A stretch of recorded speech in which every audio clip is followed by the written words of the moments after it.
Another session of Mahamarathon series for ICAR PG Physical Sciences to 2026 examination. Soil science में हमारे already soil pedology और soil physics के portion cover हो चुके हैं और जब सॉइल फिजिक्स कवर हो चुका है तो हम हमारा मेन इंपॉर्टेंट कंसर्न बचता है कि हम इरोजन और कंजर्वेशन और प्रॉब्लमेटिक सॉइल्स को भी अच्छे से कवर कर ले। So beginning with today's session, our first topic in today's session is erosion and conservation. So now what is erosion? क्या हो रहा है इरोजन में? जस्ट सिंपली अटैचमेंट और detachment of upper fertile layer of soil and its settlement to some other area is known as soil erosion. Now let's understand what are different types of water erosion. Include splash erosion, है ना, sheet erosion, reel and gully erosion. तो let's understand what is splash erosion. जब कोई भी rain drops के action की वजह से बेयर सॉइल अपने पार्टिकल्स को लूज कर रही है due to action of rain drops, soil एक जगह से उठ के दूसरी जगह पे जाके सेटल हो जा रही है, ऐसे इरोजन को कहेंगे splash erosion and it is the first stage of water induced soil erosion. Wind erosion is the most favourite part of our National Testing Agency, है ना, एनटीए का मोस्ट फेवरेट पार्ट है क्वेश्चंस बनाने के लिए। Then there are processes of wind erosion और mechanisms of wind erosion which include surface creep, saltation and suspension. So water problematic soils, ऐसे soils which cannot be used for normal cultivation without any significant management practices, ऐसे soils को हम कहते हैं problematic soils। Salt affected soils हमारे major topic है और जो हम अभी डिस्कस कर रहे हैं। तो सॉल्ट अफेक्टेड सॉइल्स में भी 3 main categories of salt affected soils है, saline soils, sodic soils and saline alkaline soils.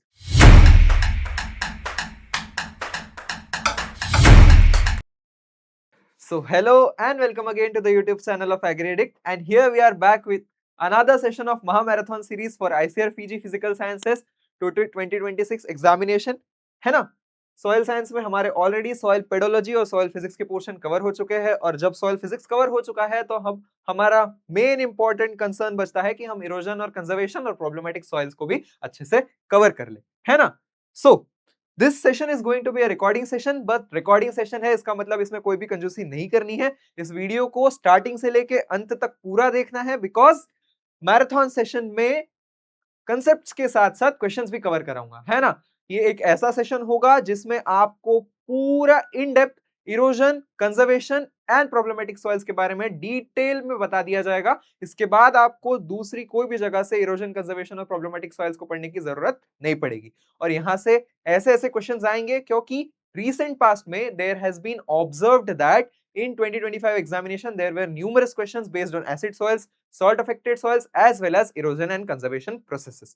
So beginning with today's session, let me briefly introduce myself. I am your mentor Rohit from Soil Science and have pursued my undergraduation from Anand Niketan College of Agriculture, Anandvan, Varora, which is affiliated to Dr. Panjab Rao Deshmukh Krishi Vidyapeeth, Akola, and I am currently pursuing my masters from Department of Soil Science from Indira Gandhi Krishi Vishwavidyalaya, Raipur, Chhattisgarh.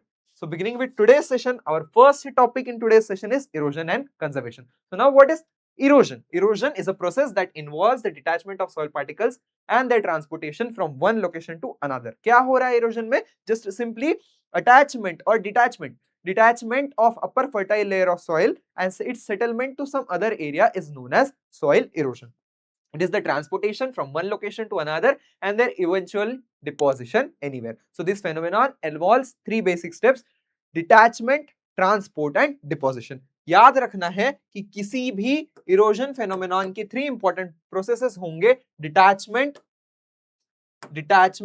transport or deposition. Then there are 2 different types of erosion, like soil erosion has been categorized into 2 different types: natural or geological erosion or accelerated soil erosion. Natural or geological erosion is considered when there is the rate of detachment, है ना, जब rate of detachment of soil particles will be comparatively slow as compared to accelerated soil erosion. Accelerated soil erosion is due to various different anthropogenic interferences, human activities की वजह से जो soil erosion exceed हो रहा है एक general permissible rate में, तो हर सॉइल में इरोजन होता ही होता है ना।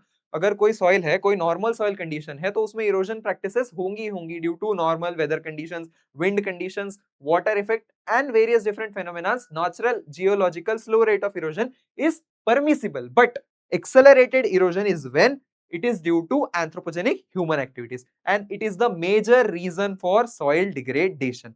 Then soil loss due to erosion is observed mainly, है ना, most important soil loss is observed in mainly due to bare soils. bare soils में सबसे ज्यादा loss देखा जाएगा. Now why bare soils? bare soils are uncultivated soils. इस soils पे कुछ नहीं है, बस एक normal bare soil है. There are no roots which are holding soil and such a soils will be more prone to soil erosion, followed by cultivated soils and then followed by soil under natural vegetation. Now ऐसे grasslands और ऐसे pastures जहाँ पे natural grassland grass grow कर रही है, ऐसे pasture areas है, pasture regions है, वहाँ पे soil erosion का rate सबसे कम होगा. Then सबसे ज्यादा रेट किसमें था? Bare soil, followed by cultivated soil and then natural vegetation under cultivation soils.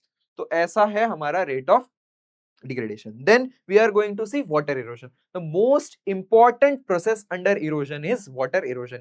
What is soil erosion? ये तो हमने देख लिया, और soil erosion के बारे में हमें बस इतना ही important देखना था। हाँ, कंजर्वेशन मेजर्स देखने हैं, वो आगे आएंगे, वो हम बिल्कुल एक साथ कवर करेंगे, but now we will go to water erosion. Now let's see what are the three basic processes of water erosion. Detachment, transport and deposition are the three different processes of water erosion. यहाँ पे आप देख सकते हो कि due to action of water, है ना, rainfall के एक्शन की वजह से या रन ऑफ के एक्शन की वजह से, detachment of soil particles from one place and their settlement to another is known as water erosion. Now let's understand what are different types of water erosion. Different types of water erosions include splash erosion, है ना, sheet erosion, rill and gully erosion. And ravine erosion is also a form of water erosion. और इसके अलावा भी कुछ special forms of erosion है, but वो हमारे एग्जाम के लिए इतने इंपॉर्टेंट नहीं है। अभी हम मैराथन सेशन में आ चुके हैं। मैराथन सेशन में हमें स्मार्टली प्रिपेयर करना है, और जितना हमारे exam point of view most important है वो हमें कवर करना है, ना कि हम सारा कंटेंट लेके बैठ जाएंगे। तो let's understand what is splash erosion.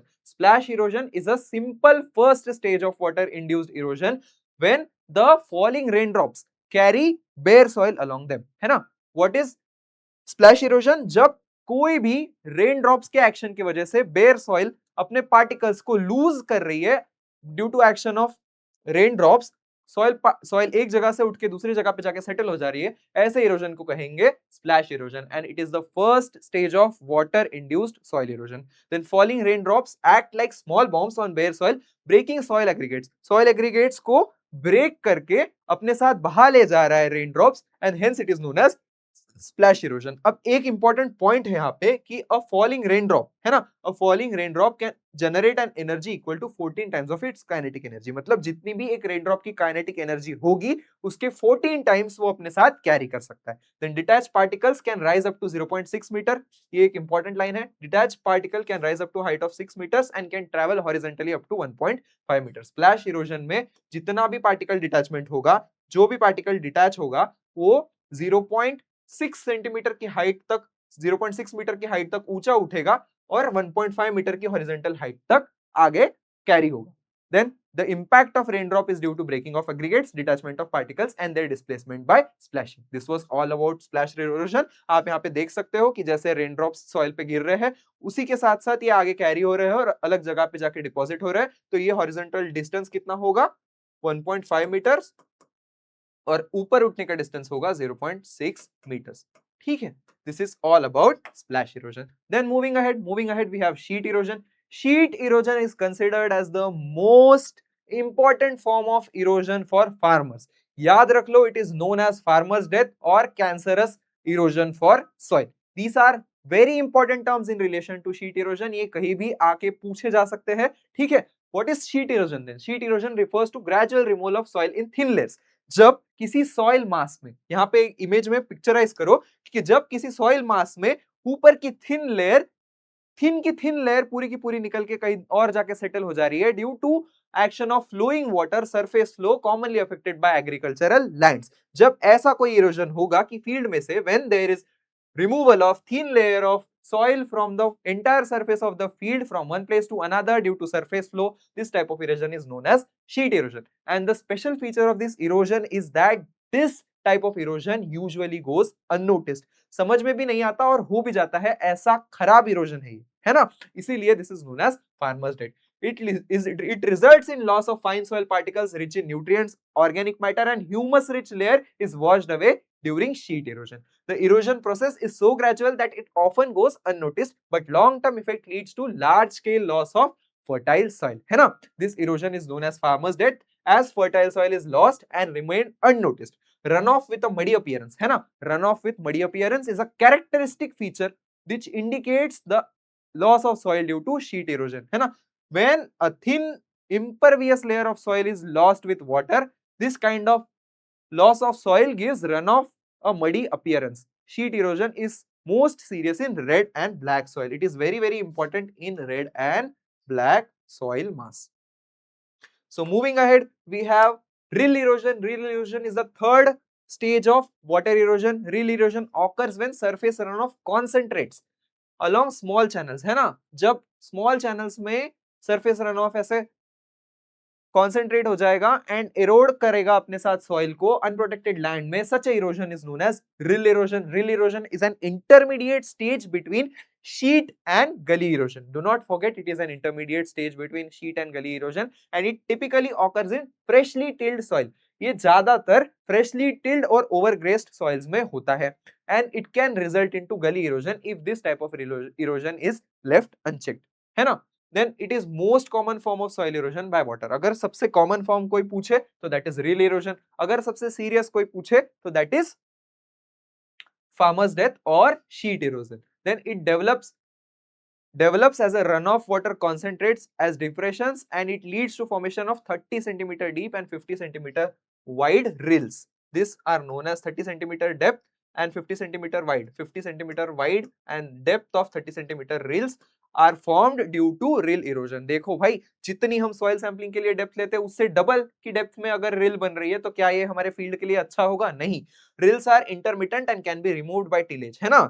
But there is a savior measure because these are intermittent and after applying tillage these rills can be covered. The sheet erosion is a combination in combination with rill erosion is known as inter-rill erosion. देख यहाँ पे एक नई term है, sheet erosion and rill erosion combinedly known as inter-till erosion, inter-rill erosion. Okay. So moving ahead, we have gully erosion. Gully erosion is the advanced stage of rill erosion, है ना? After formation of gullies, there is no going back.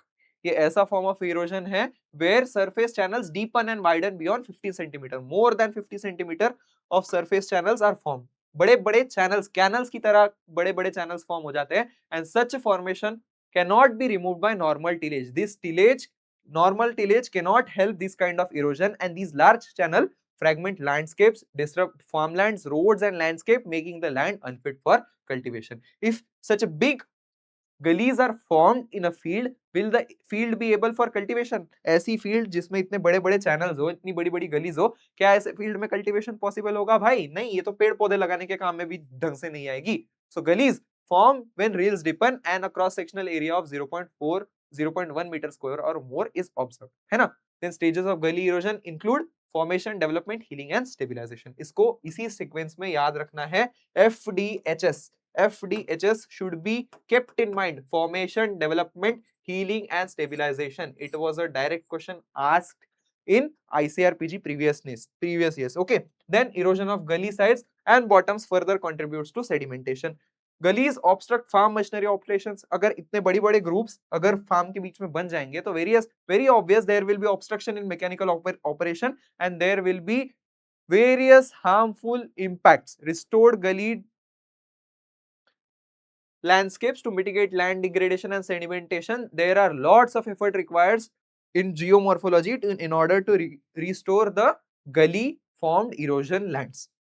Then moving ahead, there is classification of gullies and this classification of gullies is very important because there can be questions seen which can ask you about gullies are categorized into 4 different types: G1, G2, G3 and G4 based on the depth and the width. So G1 class is the depth less than 1 meter and diameter less than 18 meters, है ना? Everything here is in meters. Do not get confused. G1 class is the depth less than 1 meter with width less than 18 meter. Then there is G2 class with a depth of 1 to 3 meters and the depth less than 18 meters.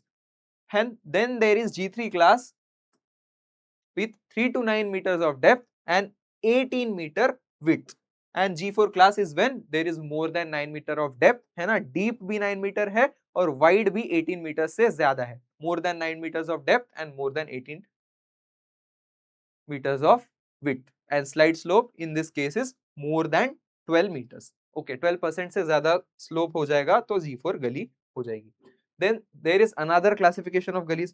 First हमने देखा था कि depth और width के basis पे classification of gullies. अब देखेंगे classification of gullies on the basis of their shape. U-shaped gullies are when formed when both topsoil and subsoil, है ना? जब ऊपर की soil और subsoil, topsoil and subsoil both have the same level of resistance.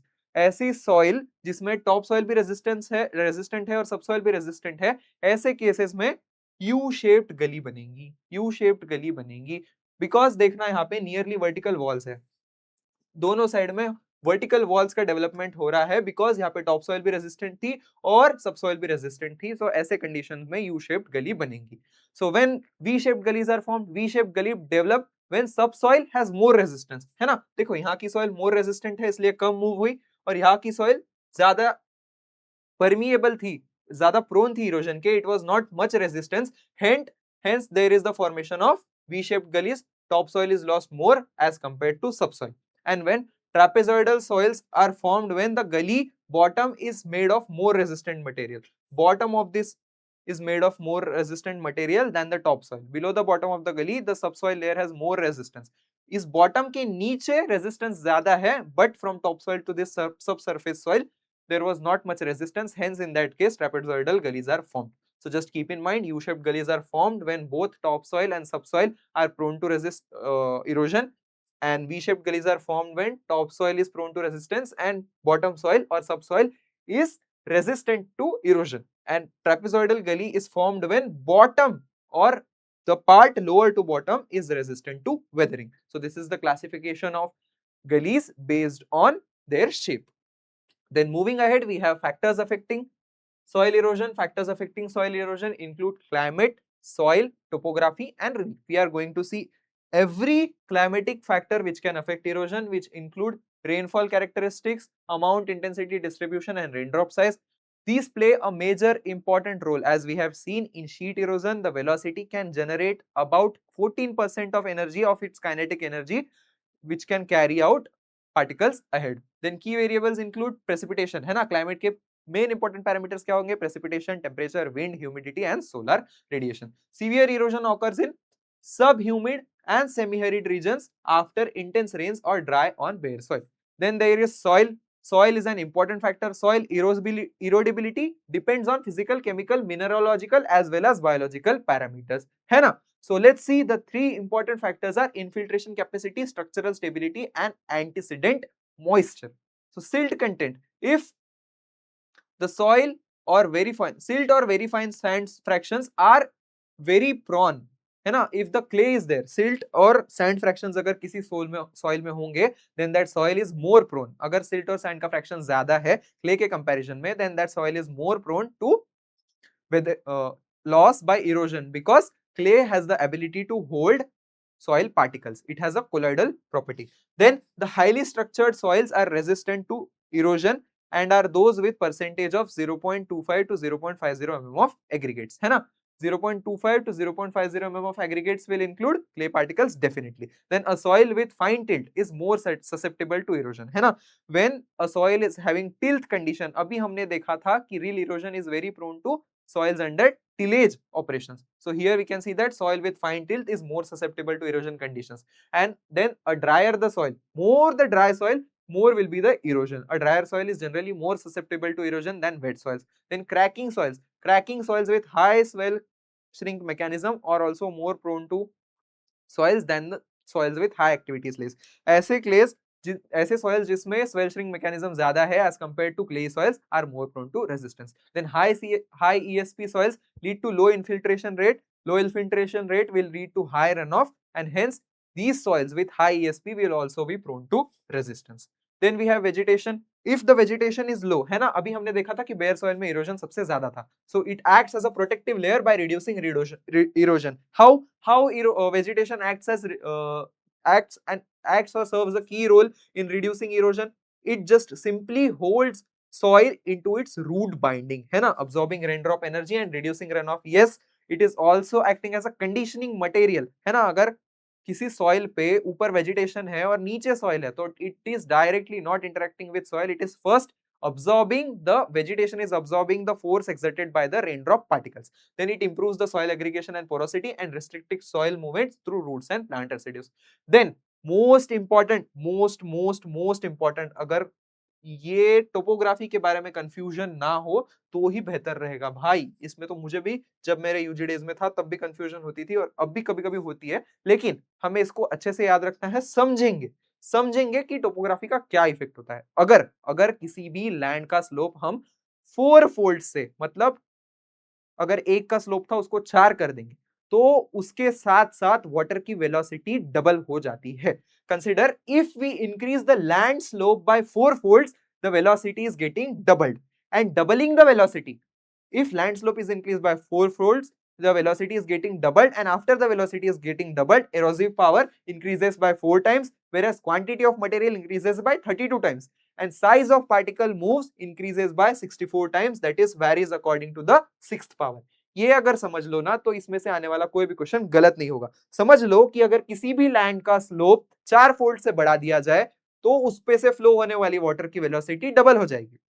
किसी भी land का slope अगर 4 फोल्ड से बढ़ा दिया जाए तो उस पे से फ्लो होने वाले वाटर की वेलोसिटी डबल हो जाएगी, और जैसे वेलोसिटी डबल होगी एरोसिव पावर 4 टाइम्स बढ़ जाएगी, है ना, size of particles 32 times, sorry quantity of particles 32 times और साइज ऑफ पार्टिकल 64 टाइम्स। ये फंडामेंटल है और ये बिल्कुल चेंज होने वाली चीज नहीं है, तो इसको बिल्कुल याद रख लेना। Then steeper and longer slopes increase erosion. जितना ज्यादा स्टीप स्लोप होगा, जितना ज्यादा स्लोप होगा उतना ज्यादा इरोजन होगा। Concave slopes are less erosive, है ना। देखो कॉनकेव स्लोप्स मतलब क्या हुआ, ऐसे स्लोप्स आर मोर इरोसिव। यहां से अगर सॉइल निकलने की कोशिश करे तो कहीं ना कहीं यहाँ पे आके सेटल होगी। पर अगर कॉन्वेक्स अगर स्लोप हो तो सॉइल इजीली बह जाएगी, इसलिए concave slopes are less erosive than convex slope are more erosive. समझ लेंगे।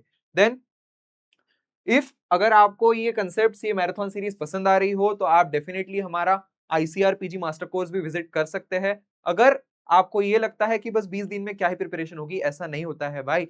आपने बहुत सारा सेल्फ प्रिपरेशन भी कर लिया होगा, पर कुछ टॉपिक ऐसे भी होंगे जो आपको समझाए समझ नहीं रहे होंगे। तो ऐसे टॉपिक्स को इजीली समझने के लिए अभी जाइए, हमारा मास्टर कोर्स सिर्फ 1999 में अवेलेबल है। एंड अगर आपको मास्टर कोर्स नहीं परचेस करना है, आपका प्रिपरेशन अच्छा खासा हो गया है, still you can go to our mock test bundle series. It is just available for 499 because practicing is a very important process for any exam. कभी भी mock test अवॉइड मत करना, maximum number of mock test attempt करना। हम भी हमारे mock test के multiple attempts offer कर रहे हैं, तो आपकी प्रिपरेशन फेज में आपको डेफिनेटली बेनिफिशियल होगा ही होगा। So moving ahead we have run off. What is run off? Runoff is the portion of precipitation that flows off into rivers, oceans and other bodies. अभी हमने देखा कि वेजिटेशन, टोपोग्राफी, है ना, क्लाइमेट किस तरीके से अफेक्ट कर रहे थे। अब देखेंगे कि रन ऑफ किस तरह से अफेक्ट करेगा, है ना। Run off is the portion of precipitation that flows into rivers, oceans और अदर वाटर बॉडीज और subsurface flow. Then what are the factors affecting run off? Type of precipitation, rain intensity, rain drop and rain distribution. Then measurement of runoff. For estimation of sediment yield in runoff plot watersheds, the runoff is measured through the flumes with the help of stage level recorders. Then a portion of runoff can be collected with the help of devices called question wheel, and it is used for measurement of runoff. Then hydrograph is the graph between runoff volume and time. It is the most important thing. याद रखना, hydrograph is the graph between runoff volume with time. So moving ahead, we have most important thing from erosion. इससे direct questions आने ही आने हैं। इस slide को ऐसा perfect कर लो, ऐसा परफेक्ट ले लो। अभी इसका स्क्रीनशॉट ले लो, मैं साइड हट रहा हूँ, है ना, 2 मिनट के लिए मैं साइड हट रहा हूँ, इसका स्क्रीनशॉट ले लो, क्योंकि ये सॉइल ऐसे के ऐसे स्लाइड से 1 से 2 क्वेश्चन आप बिल्कुल एक्सेप्ट कर सकते हो। तो चलो समझते हैं कि क्या है universal soil loss equation. Universal soil loss equation एक ऐसा इक्वेशन है जिससे हम कैलकुलेट कर सकते हैं कि कितना सॉइल लॉस हो रहा है। This soil loss equation was developed by Wischmeier and Smith. याद रखना, universal soil loss equation was developed by Wischmeier and Smith and the equation is as follows: A is equals to RKLSCP. A is equals to RKLSCP, where A denotes annual soil loss, R denotes rainfall erosivity index, K denotes soil erodibility factor, L denotes slope length factor, S denotes slope steepness, C denotes crop management practices and P denotes conservation practice factor. इसमें सबसे important factor अगर कोई होगा तो ये है R और K। इसमें अक्सर कंफ्यूजन होती है कि R इरोजिविटी है और K इरोडिबिलिटी है।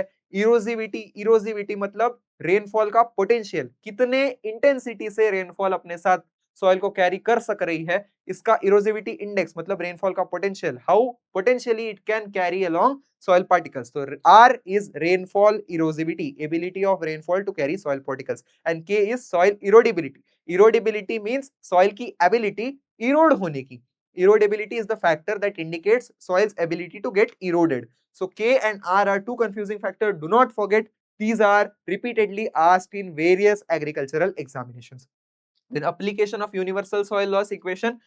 Application of universal soil loss equation is used to quantify the impact of soil erosion, है ना?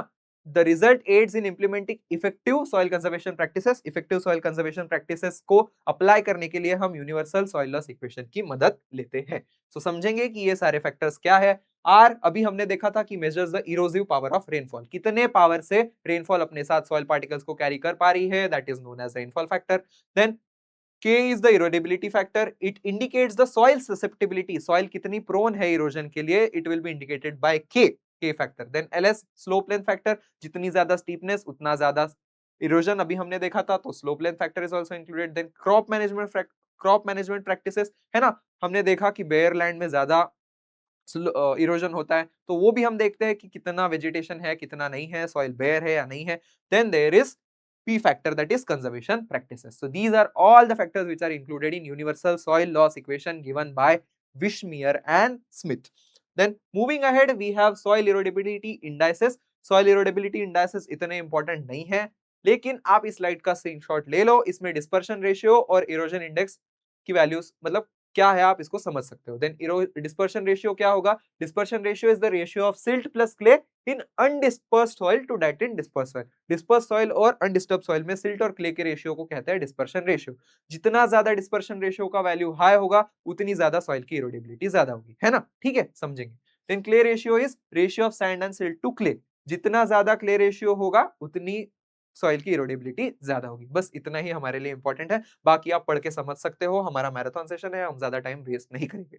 Then what are the management practices included in management of soil erosion? There are different agronomic practices, then there are different mechanical practices too. So what are agronomic practices? Agronomic practices include contour cropping, then cover cropping. Contour cropping is the practice of cultivation along contours, है ना? जब हम देखो एक आगे picture भी आएगा, समझते हैं. When we take cultivation along the contours, it is very beneficial that it prevents the loss of soil, है ना? It prevents the loss of soil at various stages. Contour is the practice of cultivation along contours laid across the prevailing slopes of land where all the farming operations such as plowing, sowing, planting are carried approximately on the contours. ऐसे steep slopes, ऐसे contours पे, है ना, contours पे cultivation के practices apply किए जाएंगे, तो एक कंटूर से निकल के अगर पानी आगे के कंटूर में जाएगा तो वहां रुक जाएगा और सॉइल भी वहां रुक जाएगी, हेंस इरोजन प्रिवेंट होगा. Such intercultural operations create contour furrows and barriers with plant stems, है ना. Contour cropping is most effective in the slope range of 2 to 10. Do not forget, it is most effective in the slope range of 2 to 10. Then moving ahead, we have cover cropping. Cover cropping is the method used to reduce soil erosion by use of cover crops such as grasses, legumes, small grains, and it provides seasonal protection of soil erosion, है ना. किसी भी growing season में legume plants को soil पे plant कर देने से it will offer a nice cover to the soil. अभी हमने देखा कि अगर बेयर सॉइल होगी उसके कंपैरिजन में कल्टीवेटेड सॉइल में इरोजन कम होगा, तो अगर हमारे क्रॉप्स अगर सॉइल पे ग्रो कर रहे हैं तो डायरेक्ट इंपैक्ट नहीं पड़ेगा और इससे रिड्यूशन लाइक इरोजन कम होगा, है ना.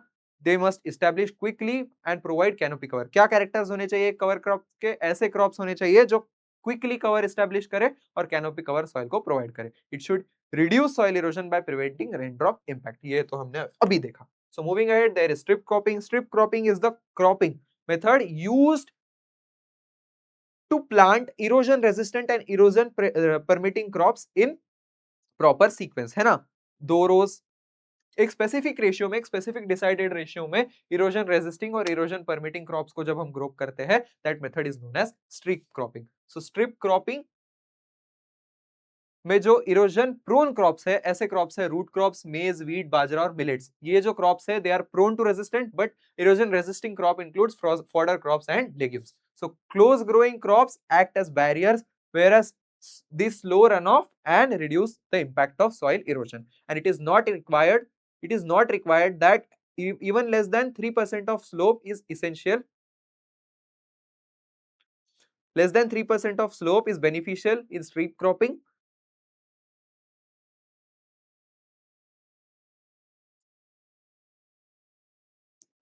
Now, strip cropping is highly beneficial when there is more than 3% of slope and it is not suitable more than 8.5% of slope. So, what is the purpose of strip cropping? It reduces soil erosion and prevents the loss of sediments. Then it minimizes wind erosion and protects crops from wind-borne soil damage. Then methods of strip cropping include contour strip cropping, field strip cropping and buffer strip cropping.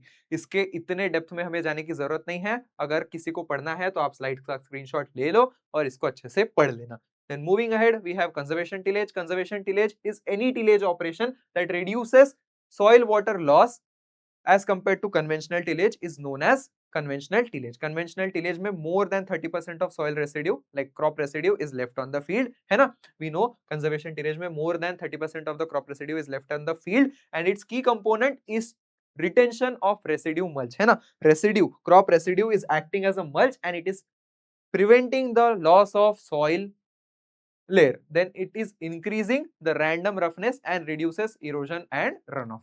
Then there are three types of conservation tillage: no tillage, minimum tillage and strip tillage. No tillage is where we keep 50 to 100% of surface residue. The crop residue, 100% crop residue is generally left in the field. The crops are left untilled, the fields are left untilled and it reduces surface runoff. Then it is effective in infiltration and it is not hindered by soil condition. Then what is minimum tillage? Reduces and manipulates the soil while ensuring minimizing erosion and crop production. The surface runoff by this operation is reduced to 35%, है ना? Minimum tillage से 35% of runoff reduce होता है and 40% of erosion भी reduce होता है. Then there is strip tillage. Narrow strips are tilled for planting while the remaining area is left undisturbed. In this type of cultivation, narrow strips of less than 0.2 meter width and 0.1 meter depth are developed. So this is a form of conservation tillage. Then there are soil stabilizers or conditioner. These are all agronomic measures of soil conservation. Soil stabilizers and conditioner include the components which increase the aggregate stability, है ना? अब हमें पता है कि अगर soil की physical condition खराब होगी, soil की physical condition खराब होगी तो it will be more prone to resistance, है ना? And if it is more prone to resistant, it is more prone to erosion, it is not a good condition for soil health. So we use soil stabilizer. These are any compounds which increase aggregate stability of the soil surface by preventing clay dispersion, and they are achieved to stabilize the physical structure of the soil. These stabilizer includes organic byproducts, polyvalent salts as well as various synthetic polymers. These include gypsum, synthetic polymers via like polyacrylamide PAM, PVA polyvinyl alcohol, PAA polyacetic acid and polysaccharide, that is PSD. So what are soil conditioner? PAM, PVA, PAA and PSD. Apart from that, some organic byproducts and gypsum and synthetic polymers. Then what is mulching? Mulching is the uniform layer of dissimilar material via crop residues, plastic or other materials which is placed on the soil surface, and it prevents the loss of excess soil moisture. Also protects the loss of superficial layer of soil and prevents soil erosion. It protects the soil from impact of raindrops and runoff velocity. So mulching also serves as an important source of prevention of soil erosion. So these are some examples or pictorial depictions of agronomic measures. Here see contour farming, contour strip cropping, then field strip cropping, buffer strip cropping, then strip tillage and mulching are indicated here. These are the ways to reduce wind erosion. Then moving ahead to mechanical measures include contour bunds, then soil pitting or range pitting. So what are contour bunds? Contour bunds are the 1.5 to 2 meter deep earthen banks, है ना? ऐसे earthen banks around the field, 1.5 से 2 metre के earthen banks, layers of soil are placed around the fields along the contours to divert the excess runoff flow, है ना? Without allowing the runoff to enter the field, it is allowed to pass away from the field. So such bypass of this erosion water prevents the loss of soil, है ना? And the land in between these two bunds get leveled over time. जब दो bunds के बीच में कोई land होगा, वो time के साथ साथ level हो जाता है. So what is the slope percentage it is suitable for? Contour bunding is not suitable for more than 6% of slope. So it is suitable for less than 6% of slope. Then split soil pitting or range pitting. It is the technique used on croplands which involves the formation of small depressions, है ना? छोटे छोटे depressions are formed at various intervals in the field plots, which allows the loss of runoff soil erosion. So this way, mechanically soil erosion can be prevented. Then there is another important method, that is terracing. Terracing is the earthen embankment built across the slope and it reduces soil erosion. These are some different points about terracing. Three main types of terracing include diversion terraces, retention terraces and bench terraces. So you can all see these important parameters. This is not that important. Then we have grassed water. Grassed water are effective in binding and reducing soil erosion. They moderate flow and reduce the erosive velocity of water, especially on rolling surfaces. The purpose is to convey runoff at a non erosive velocity, है ना. अभी हमने देखा था कि velocity का क्या impact हो सकता है soil पे, तो ऐसे ही conditions में grassed water का भी एक definitely beneficial role हमें देखने को मिलता है erosion के prevention में. Then there are grassed bunds, graded bunds. Graded bund includes the small earthen bund with a slight grade constructed across the slope for a safe disposal of runoff. Recommended for slope of up to 8%. यहाँ जितने भी mechanical और agronomic measures है, इनमें हमारे slope percentage ही हमारे लिए important है. अंदर डेप्थ में जाने की कोई जरूरत नहीं है, because we are at the stage of preparation जहां हमें स्मार्ट प्रिपरेशन करनी है. टाइम बिल्कुल भी वेस्ट नहीं करना है. Over the time, effectiveness of graded bund gradually improves, है ना. With time, it improves its effectiveness and it is suitable for up to 8% of slope conditions. Then there are conservation bench terraces, broad-based terraces, conservation ditching and compartmental bunding. These are some of the important processes of mechanical conservation of soil erosion. So all these processes are some of the important mechanical conservation methods. These here you can see range pitting. Range pitting देखो field में जगह जगह पे गड्ढे किए गए हैं, तो यहाँ से जब भी रन ऑफ वाटर पास होगा, एक जगह से पास होने वाली सॉइल दूसरी जगह पे जाके सेटल हो जाएगी. Then there is contour bunding. जी, contour bunding is applied across the slope, hence it will reduce the loss of soil. Then there are grassed waterways from where the water is passing, there grass is grown and the less amount of soil is allowed to pass. Then this is the depiction of bench terracing. Bench terracing you can see here. This is conservation bench terracing and then conservation ditching. These are all mechanical measures of conservation. Now, all the mechanical and agronomic measures when are to be applied, ये हमने इस table में easily compile कर दिया. इतना सारा पढ़ा, sir आप बोलोगे कि आप तो डिफिकल्ट कर रहे हो, इरोजन को कंफ्यूज कर रहे हो. नहीं भाई, ऐसा नहीं करेंगे. हम एग्रीडेट के मेंटर्स हैं, हम आपके लिए जितना सिंपल हो सके उतना सिंपल आपको कंटेंट सर्व करेंगे. तो देखेंगे कि हम कंजर्वेशन मेजर्स कितने स्लोप परसेंट में कौन से कंजर्वेशन मेजर्स को अप्लाई कर सकते हैं. तो एग्रोनॉमिक मेजर्स हम जनरली तब अप्लाई कर रहे हैं कि जब slope percent is less than 2, है ना. All the agronomic measures are applied when the slope percent of any slope percent of land is less than 2. But if the slope percent exceeds more than 2, mechanical measures are needed to be applied, and various mechanical measures of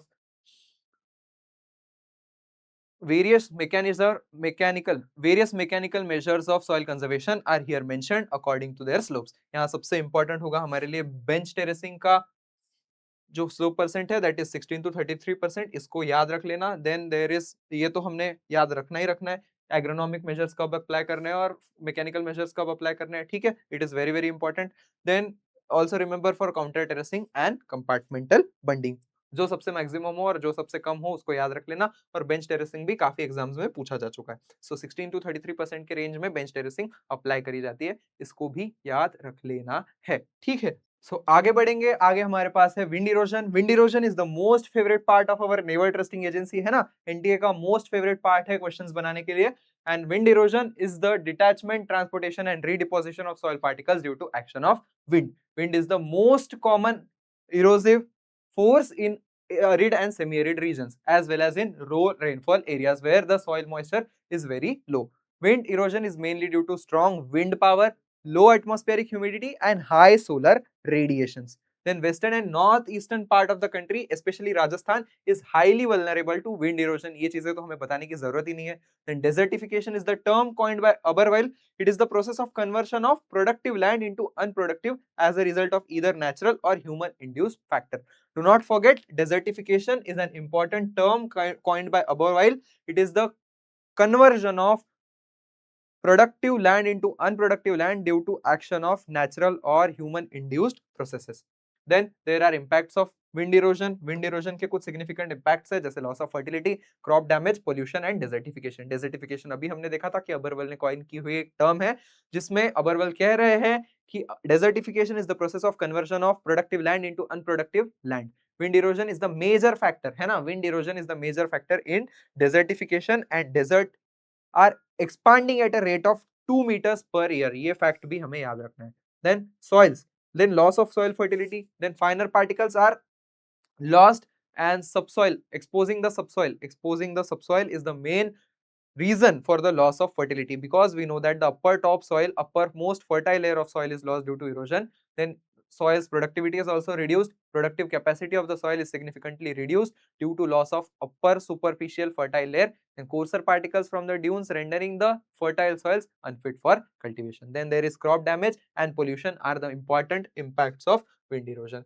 Then what are the mechanisms of wind erosion? Detachment, transport and deposition. These are the very basic processes occurring in any erosion, and detachment includes winds lifting or abrasive action which detaches the soil from its clods and aggregates and deposits into the new place. Then soil laden wind is more abrasive and dislodging additional particles upon impact. Then forces include lifting, dragging and ballistic impact. Lifting includes lifting of soil particles and it settles from one place to another. ये threshold इतना important नहीं है, but देख लो 16 kilometre per our at 30 centimetre height के depth पे अगर कोई velocity जा रही है तो that is known as lifting. Then dragging is wind force that initiates particle movement, and ballistic impact includes collision of particles, collision between the particles that trigger a chain reaction, है ना? जब wind particles एक जगह से दूसरी जगह move होंगे तो they move in a chain, and that chain forming mechanism or force involved is known as ballistic impact. Then what are transportation? Transportation is the detachment of particles that move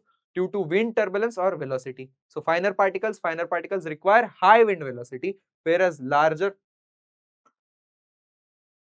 particles require high velocity due to size. Finer particles को high velocity क्यों लगेगी? Because they have cohesive action, है ना? Finer particles मतलब clay particles have cohesive action and they are protected by coarse grains, है ना? They are adhered to coarse grains. They have cohesive and adhesive action with coarser grains, so they will be requiring more wind velocity, and larger particles require wind velocity due to their high size and weight. Then there are modes of transport: suspension, saltation and surface creep. इनको हमें depth में आगे देखना ही है, but mode of transport important for finer clay particles include suspension. Then saltation is important for medium size, and surface creep is important for larger particles or coarser grains. Then deposition, when particles settle with wind velocity. Then deposition includes when the settling of particles with wind velocity and accumulation at a new place or depressions.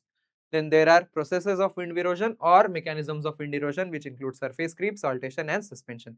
ये slide बहुत important है, इसको अच्छे से देखना. अगर अभी कान बंद किए हैं या अटेंशन कहीं और चला गया है तो जगह पे आओ, होश में आओ, इस सॉइल को अच्छे से देखो, इस स्लाइड को अच्छे से देखो, because this is a most important slide और इसमें से क्वेश्चन बनने के बहुत ज्यादा चांसेस है. तो अभी इस स्लाइड का स्क्रीनशॉट ले लो, अच्छे से इस पे जो भी लिखा हुआ है वो कंटेंट देखो और समझ के पढ़ेंगे. So what is surface creep? Surface creep involves the rolling action or sliding action of coarser particles of size range 0.5 to 1 mm in diameter along the ground, है ना? The rolling action देखेंगे हम पिक्टोरिकली, आगे आएगा ही इमेज.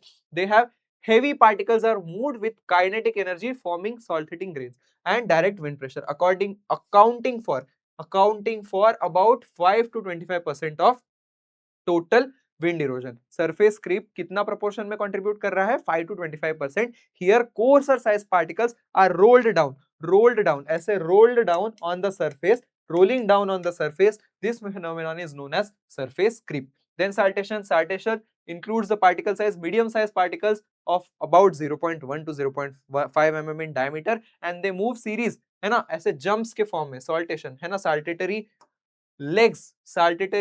leg अलाइनमेंट हमने insects में पढ़ी है, तो वैसा ही saltating movement when particle move in saltating action, bouncing action from one place to another. Medium size particles include saltating action. Such action is known as saltation. 50 to 75% of total soil erosion is contributed by saltation action. Then there is suspension. Fine particles of less than 0.1 mm of diameter in size are lifted to high heights. high heights and long distances along with the high wind velocities, and these particles settle slowly often when wind subsides, है ना, ये wind में suspended रहते हैं and hence इसको suspension भी कहा गया है, and this accounts for about 40% of the erosion. So अगर कोई हमें पूछे कि occurrence है ना, मैक्सिमम से मिनिमम ऑकरेंस के सीक्वेंस में अगर विंड इरोजन की प्रोसेस को अरेंज करो तो मैक्सिमम होगा हमारा सॉल्टेशन, बिकॉज हमने देखा कि अबाउट 75% अकाउंट कर रहा है, then followed by suspension, and minimum is the surface creep, है ना, minimum is the surface creep. और अगर पार्टिकल साइज के बेसिस पे हम देखेंगे तो सस्पेंशन सबसे छोटे पार्टिकल्स है, पार्टिकल साइज पे सस्पेंशन सबसे छोटे पार्टिकल्स है, then followed by saltation, sorry एलो गलत हो गया, suspension followed by saltation, and then सबसे बड़े पार्टिकल्स अगर किसी विंड मैकेनिज्म से कैरी हो रहे हैं तो वो है surface creep. Do not get confuse. So देखेंगे यहाँ पे सारे विंड इरोजन के मैकेनिज्म्स को पिक्टोरिकली इंडिकेट किया गया है. जो एकदम हाई हाइट पर जा रहे हैं स्मॉल पार्टिकल्स वो है सस्पेंशन, देन सॉल्टेटरी एक्शन देखने को मिल रहा है, सॉल्टेटरी एक्शन जंपिंग एक्शन देखने को मिल रहा है मीडियम साइज पार्टिकल्स में, और कोर्सर पार्टिकल्स और लार्ज साइज पार्टिकल्स जो हाई इन डायमीटर है दे आर कैरिंग फॉरवर्ड और creeping forward with the rolling action of wind. So these are the mechanical processes or processes of wind erosion. So what are the factors affecting wind erosion? Factors affecting wind erosion include wind erosivity, that is the power of wind. जैसे हमने rainfall की erosivity देखी थी, है ना, universal soil loss equation को water erosion के case में, अभी विंड इरोजन के केस में, है ना, देख रहे हैं कि विंड की erosivity, विंड का power, the minimum speed of 20 kilometre per hour is required to initiate the soil movement. देखो इतने हाई वेलोसिटी से अगर विंड बह रही होगी 20 किलोमीटर पर आवर की स्पीड पे अगर विंड बह रही होगी, then and only then any particle will detach from its surface and it will be able to move from one place to another. So transportation increases exponentially with the wind speed. What does it mean? Transportation increases exponentially, है ना, 20 kilometre per our की रफ्तार पे जब हमारा detachment शुरू हुआ और इरोजन शुरू हुआ, उसके बाद जैसे जैसे विंड स्पीड बढ़ेगी वैसे वैसे एक्सपोनेंशियली हमारा जो ट्रांसपोर्ट कैपेसिटी है वो भी बढ़ता जाएगा. So this is about wind erosivity. Then soil erodibility. Soil erodibility is the proneness or susceptibility of soil to get eroded. Then landform. Landform include longer fields and those aligned with prevailing winds are more prone, है ना, जहां ज्यादा long fields है और जो wind prone area में जो fields है there it is very prone to erosion, and when there is shelter natural or artificial barriers can reduce wind erosion. अभी देखेंगे हम shelter belts और wind breaks are the very important measures for preventing wind erosion. Then there is vegetative cover. If there is vegetative cover as stubble mulch, it acts as a barrier to wind and it reduces erosion. And surface roughness also contributes to decreasing the erosion potential by wind. So there is another equation called as wind erosion quantification equation, and it is denoted by E is equals to function of IKCLV, है ना, IKCLV, where I indicates the soil erodibility index, C indicates the climatic factor, E indicates the average annual loss, है ना, and K indicates the surface roughness, L indicates the unsheltered field, and V indicates the vegetative cover. It is useful to determine the potential wind erosion losses and the application of conservation practices. So this is about wind erosion equation. Then there is management of wind erosion. Here we can see there are various vegetative practices which can be applied, but basic principles that are applied for control of wind erosion include reduction in wind velocity through shelter belts and wind breaks. Wind breaks and shelter belt are highly recommended, and these are the basic processes which can be beneficial in order to reduce the wind erosion practices. So then there are some vegetative practices which include intertilled crops, close growing crops, planting directions, strip cropping and permanent grass strips. You can all go through these processes. These are not of much significance, but we should know what are the basic conservation practices and processes which are supposed to be included in the wind erosion conservation practices. Then there are cultural practices which include tillage, ridging, stubble mulch tillage, pebble and gravel mulches, then avoid dry cultivation, drought resistant and green manuring crops, and crop rotation. How can tillage help to reduce wind erosion? Cultivate soon after the rain for maximum roughness. Then aim for large clods and higher percentage of large aggregates. If this kind of tillage operation is incorporated at that time, loss by wind erosion will be low. Similarly, you can go through the different processes. Just take the screenshot of slide or pause the video and just read whatever the contents are given. It is very simple to understand. No need to get worried about anything. Then, most important about basic principles of conservation and prevention of wind erosion is windbreak and shelter belt technology. Windbreak is defined as any type of barrier for protection from winds, and it is more commonly associated with mechanical or vegetative barriers for bunding, gardens and orchards. And what are shelter belts? Shelter belts are strictly living windbreaks. Consider shelter belts are strictly living windbreaks. That means when trees are planted, large size, long length trees are planted to conserve wind, it is known as shelter belt. So shelter belt is a form of living windbreak, and windbreak is defined as any type of barrier, living or non-living barrier, which is used for conservation or protection of wind erosion. It is known as windbreak. So what are benefits of shelter belts? It reduces wind speeds and evapotranspiration, then regulates soil temperature and increases soil moisture as well as crop productivity. So moving ahead, we have an image or pictorial representation of windbreak and shelter belt, and hope this erosion topic was easily understood by everyone. I hope I made this session very easy and concise, not to complicate much about erosion and conservation, because these are all the important things that were supposed to be covered into erosion and conservation. इससे ज्यादा erosion and conservation में पढ़ने की JRF level पे कोई जरूरत नहीं है. इतना भी अगर पढ़ लोगे तो आपके लिए डेफिनेटली बेनिफिशियल होगा, और इससे ज्यादा अगर पढ़ना ही है तो erosion and conservation के हमने दो ढाई ढाई एक एक डेढ़ डेढ़ घंटे के लेक्चर्स मास्टर कोर्स में अच्छे से लिए हैं. अभिषेक सर ने उसको इन डेप्थ पढ़ाया है. तो अगर आपको विंड इरोजन, सॉइल इरोजन और वाटर इरोजन को और डेप्थ में, कंजर्वेशन को भी डेप्थ में पढ़ना है, तो definitely go to master course, है ना. हमारे दो क्लासेस 1.10.1 एंड 1.10.2 को ओपन करें और दोनों क्लासेस को एकदम ठा से पढ़ ले. एक बार आपकी प्रिपरेशन एकदम बढ़िया से हो जाएगी. अब जब हमने कंसेप्ट अच्छे से पढ़ लिए हैं तो हम प्रैक्टिस करेंगे क्वेश्चंस की. और अगर किसी को ऐसा लगता है कि कुछ कंफ्यूजन है तो अभी यहाँ पे वीडियो पॉज करो, वीडियो को रिवाइंड करो, पूरा वीडियो फिर से देखो. अभी तो वीडियो पूरा नहीं हुआ है, पर जितना भी वीडियो पूरा हुआ है, जितना पार्ट हमने कवर किया है, उसको जाके अच्छे से देखो, इरोजन और कंजर्वेशन को क्लियर करो और फिर जाके इन क्वेश्चंस को अटेम्प्ट करो. ठीक है, तो क्वेश्चंस को अटेम्प्ट करने में बिल्कुल भी कंजूसी नहीं करेंगे. जब भी एक नया क्वेश्चन आ रहा है, वीडियो को पॉज करना है, सेल्फ डिसिप्लिन से एक नया क्वेश्चन अटेम्प्ट करना है, खुद उसका आंसर देना है और फिर आंसर चेक करना है कि अपना आंसर सही है या गलत. ठीक है, तो फर्स्ट क्वेश्चन है हमारे पास, which specific form of gully erosion develops vertical side walls due to the topsoil and subsoil layers possessing identical physical resistance against erosive forces. हमने देखा था कि वी शेप्ड गली कब बन रही थी, है ना. वी शेप्ड गली was formed when topsoil was more prone to resistance than subsoil. Subsoil was resistant to erosion, and hence V-shaped gully was formed. And then U-shaped gully was formed when both topsoil and subsoil were prone to resistance. So the correct answer for this question will be U-shaped gully, है ना. U shape में indicated भी है. U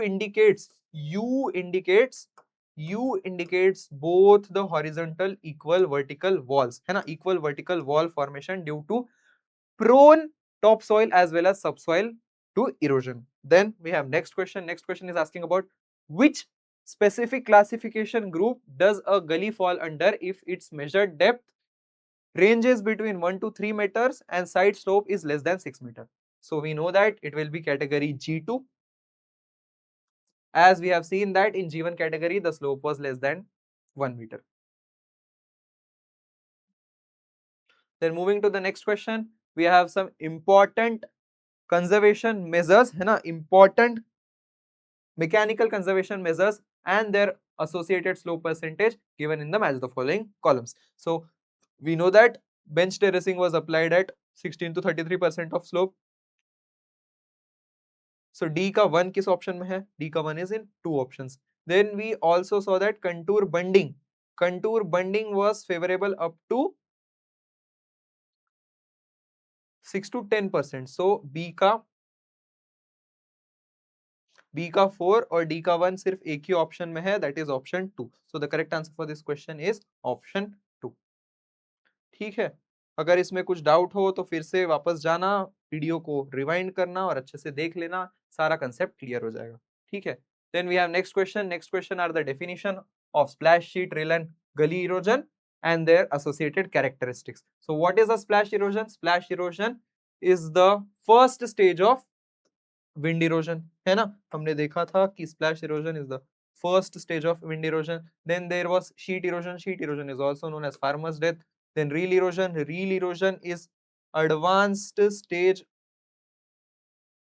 है ना, shallow drainage lines formed due to formed less than 30 centimeter depth and 50 centimeter wide. And then there was gully erosion, that is advanced stage of rill erosion. So A का 3, B का 1, A का 3, B का 1 दो options में है, then C का 2, C का 2 भी ये कहां से आ गया भाई। सो the correct answer for this question will B option 2. Then moving ahead, we are diving into problematic soils. सो अब इरोजन एंड कंजर्वेशन पे इतने अच्छे अच्छे प्यारे प्यारे क्वेश्चन सॉल्व करने के बाद, इरोजन एंड कंजर्वेशन को इतने अच्छे से कवर करने के बाद, हमारा नेक्स्ट सेगमेंट इस वीडियो का होगा problematic soils. So what are problematic soils? ऐसे soils which cannot be used for normal cultivation without any significant management practices. ऐसे सॉइल्स को हम कहते हैं problematic soils. Any soil mass which cannot be used for normal crop cultivation without any significant management practices. Such soils are termed as problematic soils.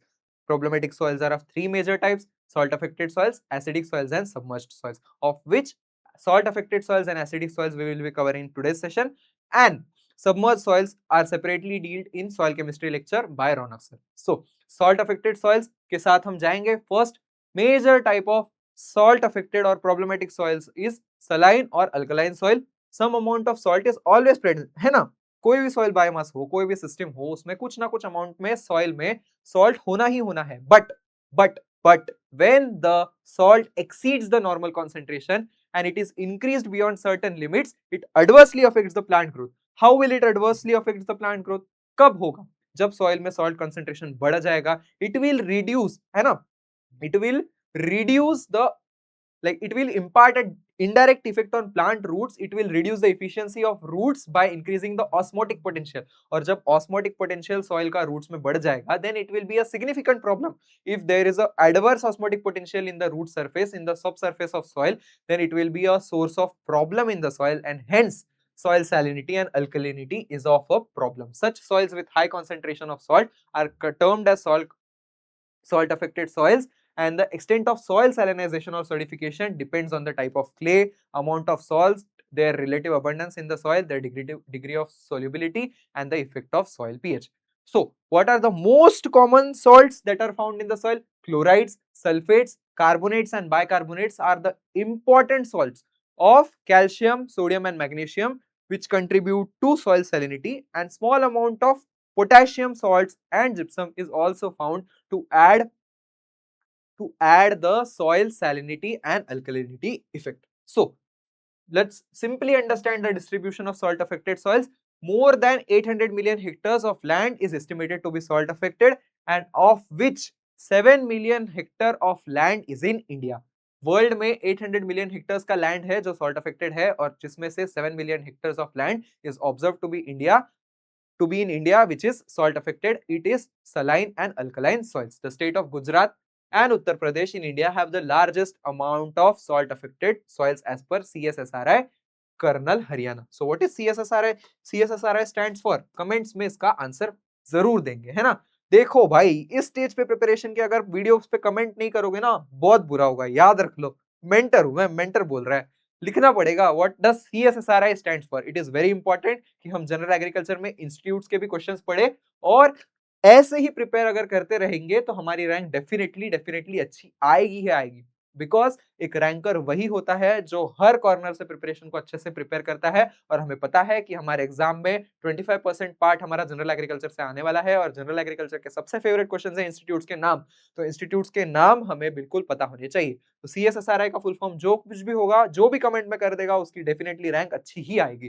Then there are some source of salts we will consider. Rocks and minerals are the very important source of rocks during the process of geochemical weathering. हमने पढ़ा है कि हमें जब soil में weathering होती है, pedology में आपने पूर्विता मैम से वेदरिंग अच्छे से पढ़ ली होगी, so that time you might have observed that due to geochemical weathering there is release of some sort of rocks in the soils. So basic soils like basalt and acidic soils like granite contribute to basic as well as acidic salts into the soil. So calcium, magnesium and sodium salts are gradually released due to various processes of chemical weathering such as hydration, solution, oxidation, reduction and carbonation. So moving ahead, we can see that salts from acid magmatic rocks include acid salts like granite, includes sulfates, chlorides, carbonates and silicates of sodium, whereas salts from basic rocks like basalt and gabbro secrete salts like carbonates, sulfates, silicates of calcium and magnesium. Then there are semi-arid and arid regions. Semi-arid and arid regions have the climatic conditions where there is low moisture. Low moisture conditions lead to high evaporation losses, and low moisture and high evaporation losses leads to leaching down of salts to deeper layers of soil profile, है ना. soil depth में जब salt का concentration बढ़ेगा, it is due to low evaporation rate and low precipitation. High evaporation rate and low precipitation, let me correct myself, high evaporation rate and low precipitation in arid and semi-arid regions. Then another important source of salts in soil profile or soil system is basic fertilizer. Strenuous and heavy use of basic fertilizers such as sodium nitrate NaNO3 contributes to increase in the salt concentration in the soil. अब NaNO3 की बात हो ही रही है तो अब हम इसका salt index भी याद रख लेंगे. Salt index was the concept given by Puri and it is the relative comparison of different type of fertilizers, salt residual capacity in comparison to sodium nitrate, and salt index of sodium nitrate is relatively 100, है ना. हमें पता है कि salt index of sodium nitrate is 100. Then there are ocean and sea waters, है ना. washing away of ocean and sea waters, जब भी किसी ocean और sea regions में, coastal regions में repeatedly washing of soils होगी, repeatedly washing of soils due to ocean and sea water lead to deposition of salts on the basal surfaces. Also the winds from these regions, coastal regions, ocean and sea water regions, carry away lots of salts due to evapotranspiration to the nearby coastal regions. Then there are economic activities of humankind, which includes irrigation without adequate drainage. If there are inadequate drainage practices, then there can also be a loss of or accumulation of salts, which can lead to specifically loss of physical characteristics of soil surface. So these were some of the important sources of formation of salt affected soils or accumulation of salts in the soils. Then there is characterization of salt affected soils. Salt affected soils can be characterized based on various physical as well as chemical parameters. Chemical parameters for classification of salt affected soils include pH, EC, ESP, SAR and CC. Most important of this parameter is EC. We classify salinity. Salinity means the salt content, है ना. Salinity is the salt content of any soil system. Then gypsum content and gypsum requirement are also the important chemical parameters which are used to quantify the salt affected soils. And soluble electrons and protons are the another parameters. Then physical parameters include aggregation, stability, particle size, bulk density and size of particles. So these are some important characters or parameters of soils, chemical as well as physical, which are used for quantification of salt affected soils. So what is exchangeable sodium percentage? अभी हमने देखा था कि chemical parameters में ESP, then SAR and PHEC ऐसे important parameters है. PH और इसी तो हमको बहुत अच्छे तरीके से पता है. अगर नहीं भी पता होगा तो आगे आने वाले इंस्ट्रूमेंटेशन और मिसलेनियस टॉपिक्स के लेक्चर में पीएच और इसी को इन डेप्थ कवर किया गया है. डरने की कोई भी दिक्कत नहीं है. एनालिटिकल केमिस्ट्री के साथ साथ बहुत अच्छे से पीएच और इसी को कवर कराया जाएगा. नेक्स्ट मैराथन सेशन के लिए बिल्कुल हमारे साथ बने रहें. बट अभी के लिए हम समझेंगे what is exchangeable sodium percentage. Exchangeable sodium percentage is the amount of absorbed sodium compared to CC, है ना. Exchangeable sodium in relation to CC, when it is compared, it is the ratio of exchangeable sodium in relation to CC, and when it is multiplied by 100, ESP is given into percentage form. Now what is sodium adsorption ratio? Sodium adsorption ratio is the relative concentration of sodium ions to that of calcium and magnesium ions. And electrical conductivity, देखो यहाँ पे भी electrical conductivity is the ability of soil to conduct electricity. Then there are different types of salt affected soils. अब हमने ये तो देख लिया कि problematic soils कौन कौन से थे. problematic soils में सॉल्ट अफेक्टेड सॉइल्स हमारे मेजर टॉपिक है और जो हम अभी डिस्कस कर रहे हैं. तो सॉल्ट अफेक्टेड सॉइल्स में भी three main categories of salt affected soils है. Saline soils, sodic soils and saline alkaline soils. So what are saline soils? Saline soils के बारे में देखते हैं. Saline soils are the soils which have sufficient neutral soluble salts. अब ये line अगर याद रखोगे तो ये भी याद हो जाएगा कि जिस सॉइल में न्यूट्रल सोल्यूबल सॉल्ट्स है उस सॉइल का pH will be less than 8.5. Neutral soluble salts होने के कारण इस सॉइल का पीएच ज्यादा अल्टर नहीं हो रहा है. It is just ranging in between a range of less than 8.5 है ना. Since this soil has more amount of neutral salts which affect the growth of most of the crops, the soluble salts are chiefly chlorides, sulfate of sodium, calcium and magnesium, also a small amount of potassium. तो अभी देखेंगे कि what are the dominant salts? Dominant salts of calcium, sodium and magnesium. And what are minors? Minors are potassium and gypsum in saline soils. So what are the characteristics of these soil then? These soils are characteristic by electrical conductivity of saturation extract as more than 4 है ना, of more than 4. pH is less than 8.5 and EC is more than 4. pH is less than 8.5 for saline soils and EC is more than 4 decisimon per meter at 25 degrees Celsius. Then ठीक है, then there is exchangeable sodium percentage. Exchangeable sodium percentage is less than 15. So simply याद रख लेना है जैसा pH, जितना pH less than, अगर pH है तो उतना ही लेस देन ईएसपी और एसएआर वैल्यू भी होगा, है ना. So exchangeable sodium percentage is less than 15 and sodium absorption ratio is less than 13. The soils have the pH of less than 8.5. So what are the important characteristics of these saline soils? Saline soils में बस हमें इतना ही याद रखना है कि saline soils का EC is more than 4. बाकी all the parameters pH, ESP and SAR are less than the values, है ना. less than values किसके होंगे? pH, EC और SAR के, sorry pH, ESP और SAR के, and EC की वैल्यू जो है वो है more than 4 डेसिसिमन per meter.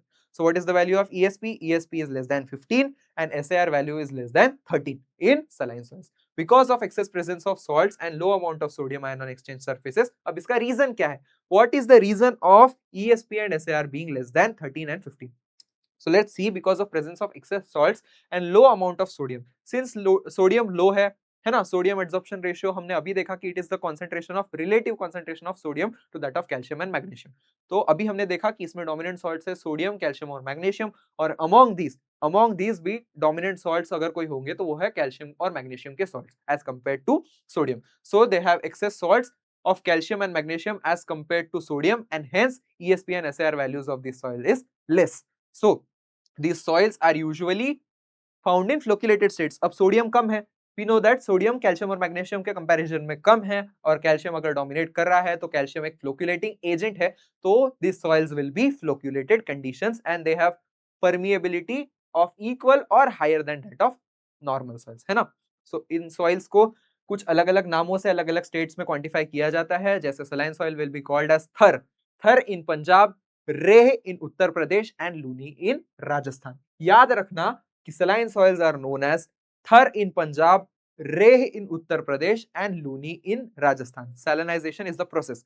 Salinization is the process important for formation of saline soils. So these are some important characters of saline soils. Apart from this, very important characters are to be noted that concentration of potassium is generally low. Potassium is a minor cation found in saline soils. Then excessive concentration of boron, fluoride and nitrites can also be found in soils of arid regions, है ना. arid regions के saline soils में boron, fluoride और nitrites के concentration भी देखे जा सकते हैं. Then saline effervescence, है ना. saline effervescence के वजह से salt incrustations, है ना, salt के effervescence के वजह से there is accumulation of salt incrustations in saline soils which gives soil a white appearance, and hence they are also known as Solon chalks or white alkali soils.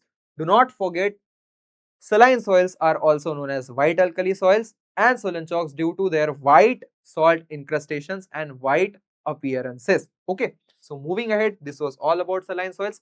And if you are liking these marathon sessions, अगर आपको लग रहा है कि ये marathon sessions हम बहुत अच्छे से cover करा रहे हैं, so do once visit our AgriAddicts ICRPG Master Course for 2026 examination. It is now exclusively available for 1999 and it is very highly beneficial for every one of you, as every single topic is covered in entire depth from soil science, and the minor portions as well as the general agriculture portion is nicely covered in soil science master course. And then if somebody is not planning to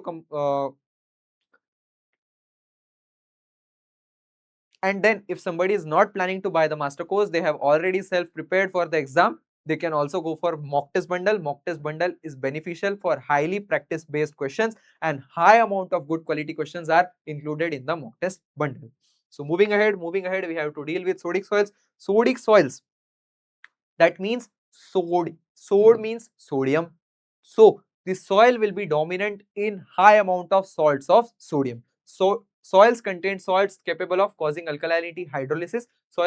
These soils are capable of alkaline hydrolysis and mainly carbonates and bicarbonates of sodium. अब देख लेना आगे जो हमने saline soils देखी उसमें calcium और magnesium के salts बहुत ज्यादा dominant थे, followed by sodium, and sodium, magnesium and calcium were dominant in saline soils, whereas in sodic soils bicarbonates and carbonate salts of sodium are very dominant. So these soils are termed as alkali soils because of presence of large amount of alkali salts. Alkali salts are the basic salts which are responsible for pH more than 8.5. अभी हमने देखा कि saline soils में neutral salts ज्यादा थे और sodic soils में alkali salts ज्यादा है, basic salts ज्यादा है, therefore इसका pH is more than 8.5.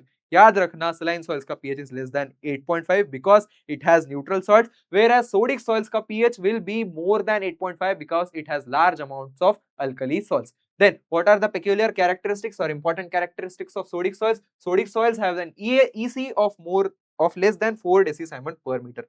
Now since these has more amount of basic salts, its EC is highly affected and its EC value is less than 4 decisimon per meter. It has less conductivity than saline soils. As most of the sodium is in exchangeable form and very small amount of free salts are present in the soil solution, the EC is significantly declined. है ना?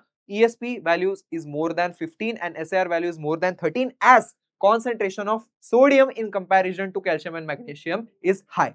So sodium adsorption ratio value is more than 13 and exchangeable sodium percentage value is more than 15. These are very important characteristics about sodic soils, as these questions are directly observed on the characteristics of sodic as well as saline soils in the exam. So it is very important to keep these characters as such in mind. ये characters को रट लो because this is very important for question point of view in exam. Then as a result, irrigation in strongly alkaline conditions may develop, है ना? And these pH values can sometimes exceed more than 10.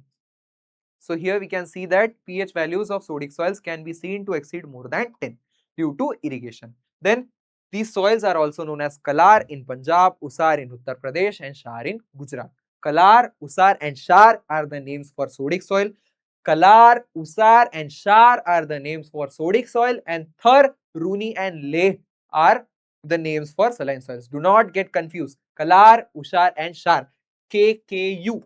KKU are the names for sodic soils, whereas Thar, Luni and Ray are the names for saline soils. Then moving ahead, we have some important properties which should be considered for exam point of view. High sodium ion concentration in turns is responsible for dispersion of molecule. अभी हमने देखा था कि saline soil में calcium का concentration ज़्यादा था, calcium is a flocculating agent, but now since sodic soils में sodium का concentration ज़्यादा है, this will lead to dispersion, and high sodium ion concentration in turns is responsible for dispersion of molecules. When organic matter is dispersed, it gives a black appearance. When sodium ions की वजह से organic matter disperse होगा, it gives a subtle black appearance to these soils, and these soils are thus regarded as black alkali soils, and these are also known as solanates. Since high amount of sodium is present in exchangeable form, the repulsion of sodium ions causes more dispersion, leading to poor soil structure. Poor soil structure will be in turns leading to a decrease in infiltration. Decrease in infiltration will lead to cause of water stagnation. So these soil structure of sodic soil is also poor, so it will exist in dispersed stage. अभी हमने देखा था कि saline soil were existing in flocculated state, whereas dispersed state is found for sodic soils. So slick spots and solidization are the very important processes, है ना? Salinization हमने देखा था कि salinization was the important soil forming process in case of sodic soils, but here alkalization process will dominate. And then slick spots. What are slick spots? Slick spots are the sodic soils which occurs in small areas. When the patchy appearance of sodic soils is observed in small areas, it is known as slick spots. And what is solidization? The process of breakdown of hydrogen clay under alkaline condition is known as solidization. And similarly, वहां पे salinization important थी, यहाँ पे alkalization dominate कर रही है. Do not forget, alkalization soil forming process is responsible for the formation of alkali soil. So Then we have saline sodic soil. Saline sodic soil is a mere combination of saline soils as well as sodic soils, and it will exhibit a characteristically combined form of properties of both the soils. So these soils have high concentration of neutral salts and appreciable sodium, है ना? इसमें neutral salts भी है और appreciable amount of sodium भी है exchange charge complexes पे, hence EC is more than 4 and ESP is also more than 15, SAR is also more than 13, and note that pH of this soil is also more than 8.5. pH is also more than 8.5. So अगर saline sodic soils के characters पूछे तो check करना कि सारे more than हो, और अगर समझो नहीं है तो some books it is also mentioned that pH is less than 8.5 sometimes, so go with less than 8.5. अगर more than 8.5 नहीं है तो 8.5 less than 8.5 को भी prefer कर सकते हो. लेकिन saline sodic soils की बात आए तो recent NTA आंसर की इसके अकॉर्डिंग सारे ही parameters are more than values. So more than 8.5 pH, more than 4 decisiemens per meter of EC, then more than 15 of ESP and more than 13 of SAR value is the most important peculiar characteristics of saline sodic soil. Then excess salt concentration present in the soil, excess of salt concentration present in the soil, इसमें सारे ही प्रकार के salts है, calcium भी है, magnesium भी है, तो इसका कॉमन कैरेक्टरिस्टिक फ्लोक्यूलेटेड कंडीशंस ही होगा. In this soils both free salts and exchangeable sodium are present. Then EC is high due to chlorides and sulphates of sodium. pH is also more than 8.5 and EC is high if अगर, हाँ यहाँ पे दो condition है कि EC अगर high होगी chlorides के और सल्फेट्स के लाइक सोडियम के क्लोराइड्स और सल्फेट्स की वजह से, then pH will be more than 8.5. But अगर EC हाई है due to soluble carbonates of sodium, then pH will be very high than 8.5. Upon leaching free salts, salt content decreases and the soil may behave like sodic soils at a pH of 8.5 because of hydrolysis of exchangeable sodium. So these were the important points regarding saline sodic soils. Now here is a combined classification of properties है ना, based on soil pH, electrical conductivity, SAR, ESP, electron neutrality ratio and typical physical condition. तो यहाँ पे एक बात गौर करेंगे कि यहाँ पे this screenshot is taken from Trita's book. यहाँ पे less than 8.5 pH दिया गया है saline sodic soil के लिए, but अगर more than 8.5 है तो 8.5 को prioritize, more than 8.5 को ही prioritize करना है, because according to NTS recent answer key they have considered more than 8.5 pH for saline sodic soil. So this was all about salt affected soils, and here you can see a pictorial depiction of saline soils as well as sodic soils. Saline soils are white in appearance due to saline effervescence and salt incrustations, so these are known as white alkali soils or Solon chalks. And sodic soils have black appearance due to dispersion of organic matter, and hence they are known as black alkali soils or solonids. So this was about characteristics of salt affected soils, and now we have to deal with the reclamation and management practices of salt affected soils.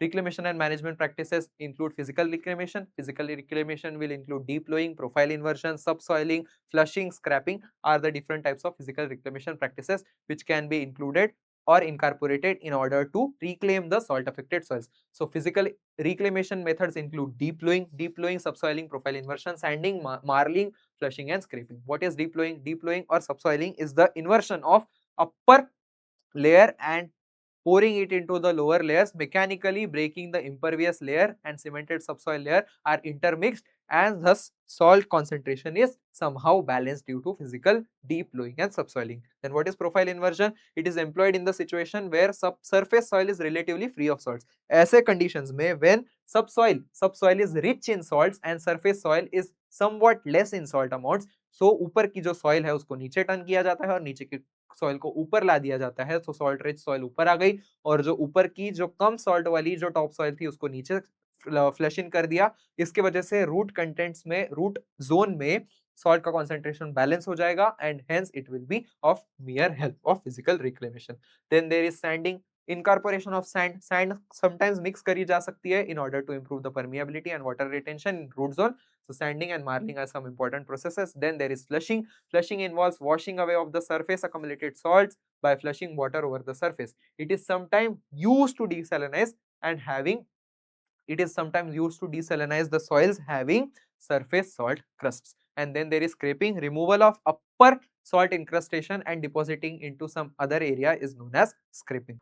So moving ahead, these were the physical reclamation strategies. Now we have to deal with the chemical reclamation strategies or the chemical chemical leaching of salt affected soils, which will include reclamation of saline soils or amelioration of saline soils via leaching. Leaching is the very important process. Leaching is the most important process for leaching of or reclamation of saline soils, क्योंकि हमने देखा था कि saline soils के composition में small amount of gypsum और potassium भी found है, तो उसमें gypsum apply करना will not be a suitable amendment. Rather, we will go for leaching. So what is leaching? Leaching is the removal of excess salts via irrigation water. The main objective of leaching is reclamation of these soils to leach down the salt below the root zone and make it fit for plant growth and plant uptake. So what is leaching requirement? Leaching requirement is defined as the fraction of irrigation water. इतनी irrigation water का उतना amount, जितना भी irrigation water हम provide कर रहे हैं उसमें से उतना amount जितना root zone से pass होना चाहिए, in order to eliminate the salt concentration from the root zone, it is known as leaching requirement. Leaching requirement is calculated by EC of irrigation water upon drainage water into 100. It is a very important formula. A direct numerical can be expected in the exam from this formula. Just do not forget.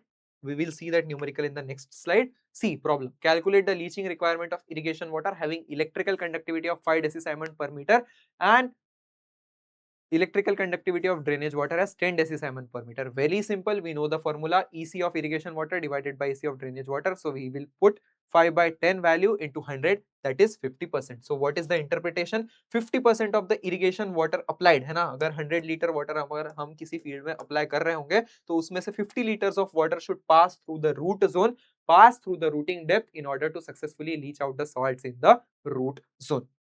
So moving ahead, there is reclamation of sodic or alkali soils. Reclamation of sodic or alkali soils is highly recommended by gypsum amendment. Reclamation of sodic soil require removal or part of exchangeable sodium through the action of gypsum. See, the exchangeable sodium is replaced by the more favorable calcium, है ना? जो sodium salts है हमारे clay complex में, soil में जो sodium salts है उसको रिमूव करने के लिए हम जिप्सम अमेंडमेंट अप्लाई कर रहे हैं. जिप्सम क्या है? कैल्शियम सॉल्ट है ना, CaSO4 dot twice H2O.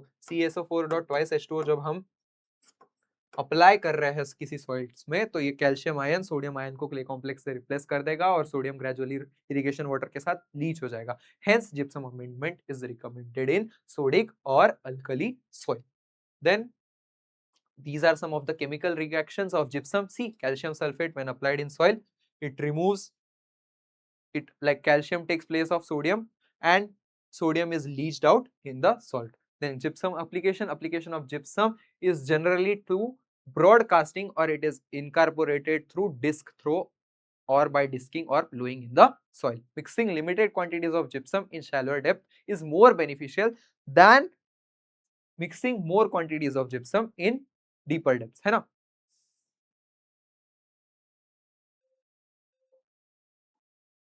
Then deeper mixing exposes gypsum to react with sodium carbonate and thus resulting in maintenance of soil physical properties. So this was about gypsum requirement. Then there is gypsum requirement. It is the quantity of gypsum required necessarily to reclaim any sodic soil. It depends on the total quantity of sodium that is supposed to be replaced. Then there is gypsum equivalent, another term known as gypsum equivalent.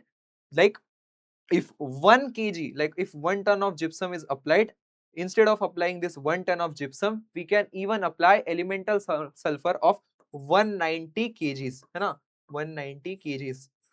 0.19 part ही लगेगा gypsum के comparison में elemental sulphur का in order to reclaim sodic soil. But these amendments are not suitably favorable because these can also be a source of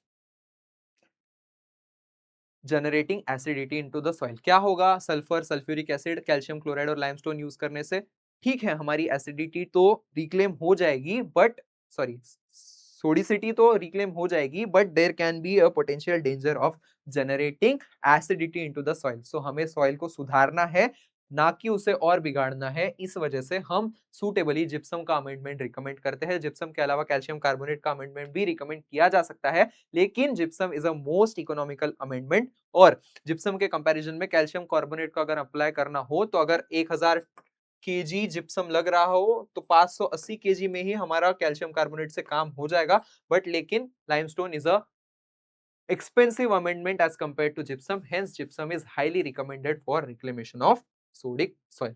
Then gypsum requirement को calculate करने का भी formula है ESP initial minus ESP final, and this formula was given by Schoonever.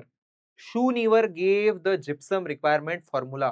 Do not forget, Schoonever gave the gypsum requirement formula. And then there are some important points you can go through into this slide.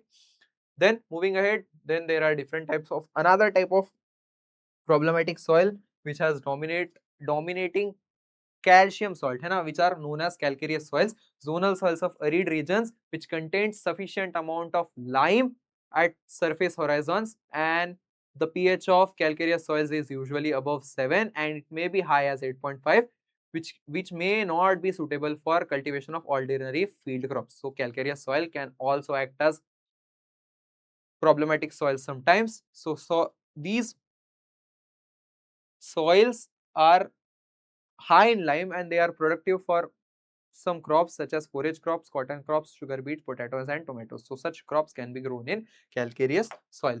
Then there are degraded alkali soils. Degraded alkali soils include extensive leaching of saline and alkaline soils. When extensive leaching of saline and alkaline soil occurs in the absence of any source of calcium and magnesium, जब किसी soil से, किसी alkali soil से saline और sodic sodium का जो amount है वो एक्सेसिवली लीच हो गया, बट उसके रिप्लेसमेंट में कैल्शियम आ नहीं सका, तो ऐसे कंडीशन में कैल्शियम और मैग्नीशियम जब रिप्लेसमेंट के लिए अवेलेबल नहीं था, इस कंडीशंस में सॉइल की कंडीशन बहुत ज्यादा खराब हो जाएगी और ऐसे सॉइल्स को डिग्रेडेड अल्कली सॉइल्स कहा जाएगा, है ना. सच soils where like saline and sodic soils have excessively reached and there was no replacement for calcium or magnesium, there has been a formation of degraded condition of soil and such soils are known as degraded alkali soils. So these are also an important part of salt affected soils, and this was all about salt affected soils. अगर salt affected soils में कुछ छूटा है, मुझे लगता तो नहीं है कि कुछ छूटा है, और इतनी बेहतरीन तरीके से सॉल्ट अफेक्टेड सॉइल्स के बारे में कवर कराया है. अगर अभी भी इसमें लग रहा है कि कुछ कंफ्यूजन है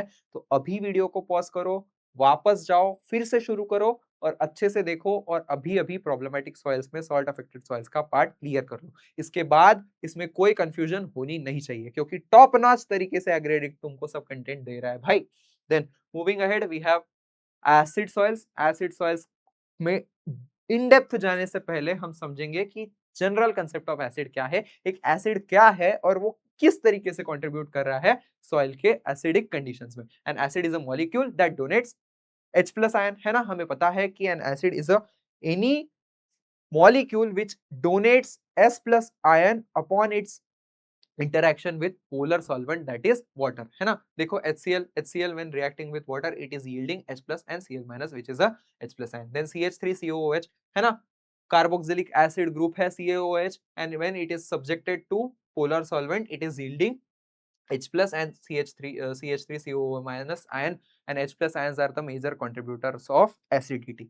Then what is a strong acid? Strong acid is formed on the dissociation of 100% dissociation of ions when dissolved in water. ऐसा कोई भी कंपाउंड जो वाटर में डिसॉल्व करने के बाद कंप्लीटली डिसोसिएट हो रहा है, it is yielding totally H plus ions, है ना. HCl अगर डिसॉल्व होगा तो एक H प्लस आयन डोनेट करेगा, H2SO4, दो H प्लस आयंस जनरेट हो जाएंगे, HNO3 में H, है ना, एक H plus ion. So complete dissociation जब हो रहा है then it is a strong acid. Then there is a weak acid, only 1% of dissociated ions when dissolved in water are released, so ऐसा acid weak acid होगा.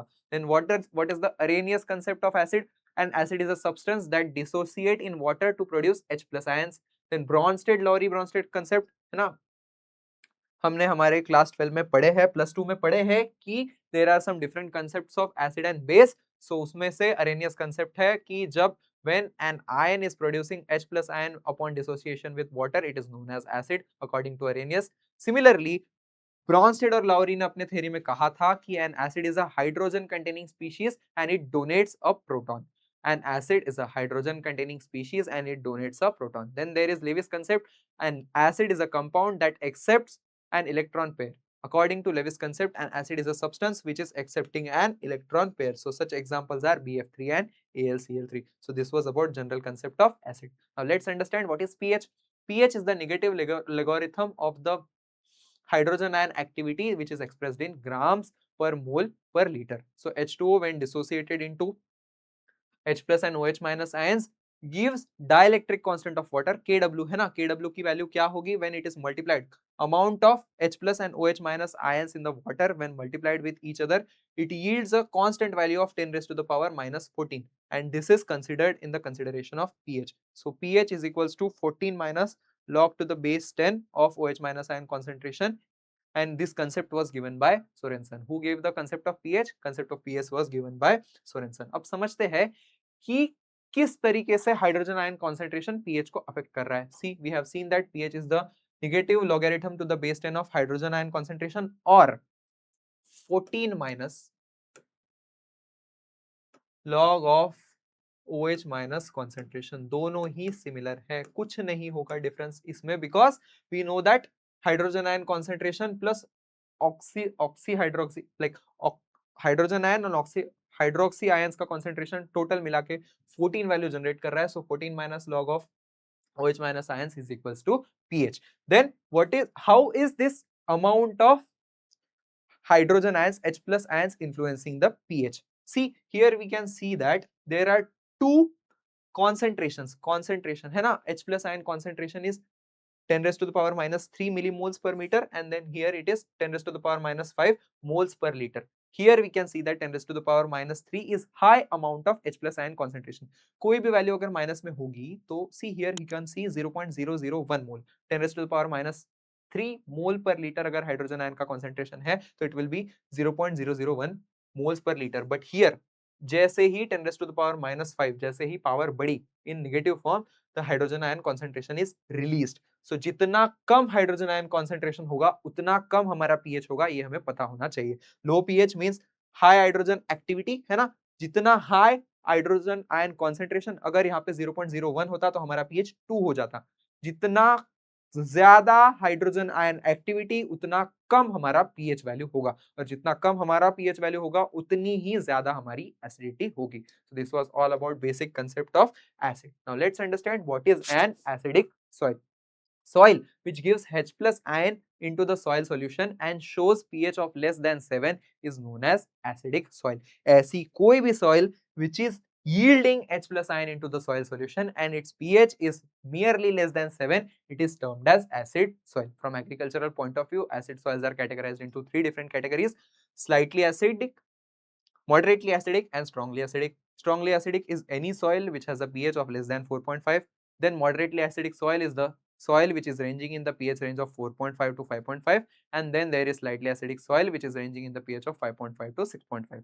Slightly and moderately acidic soils may be used for agricultural purposes, but strongly acidic soils cannot be used for management like agricultural purposes without any suitable management practices. अभी हमने देखा था कि ऐसे soils जो without management practices के normal crop cultivation के लिए यूज नहीं कर सकते, वैसे सॉइल्स को हम प्रॉब्लमैटिक सॉइल्स कंसीडर कर रहे थे. And since these soils cannot be used for normal cultivation without any proper management practices, acid soils are also regarded as problematic soils. Hence in India में acid soils का cover जो है वो है 25 million hectares with a pH range of less than 5.5. So this is also an important point.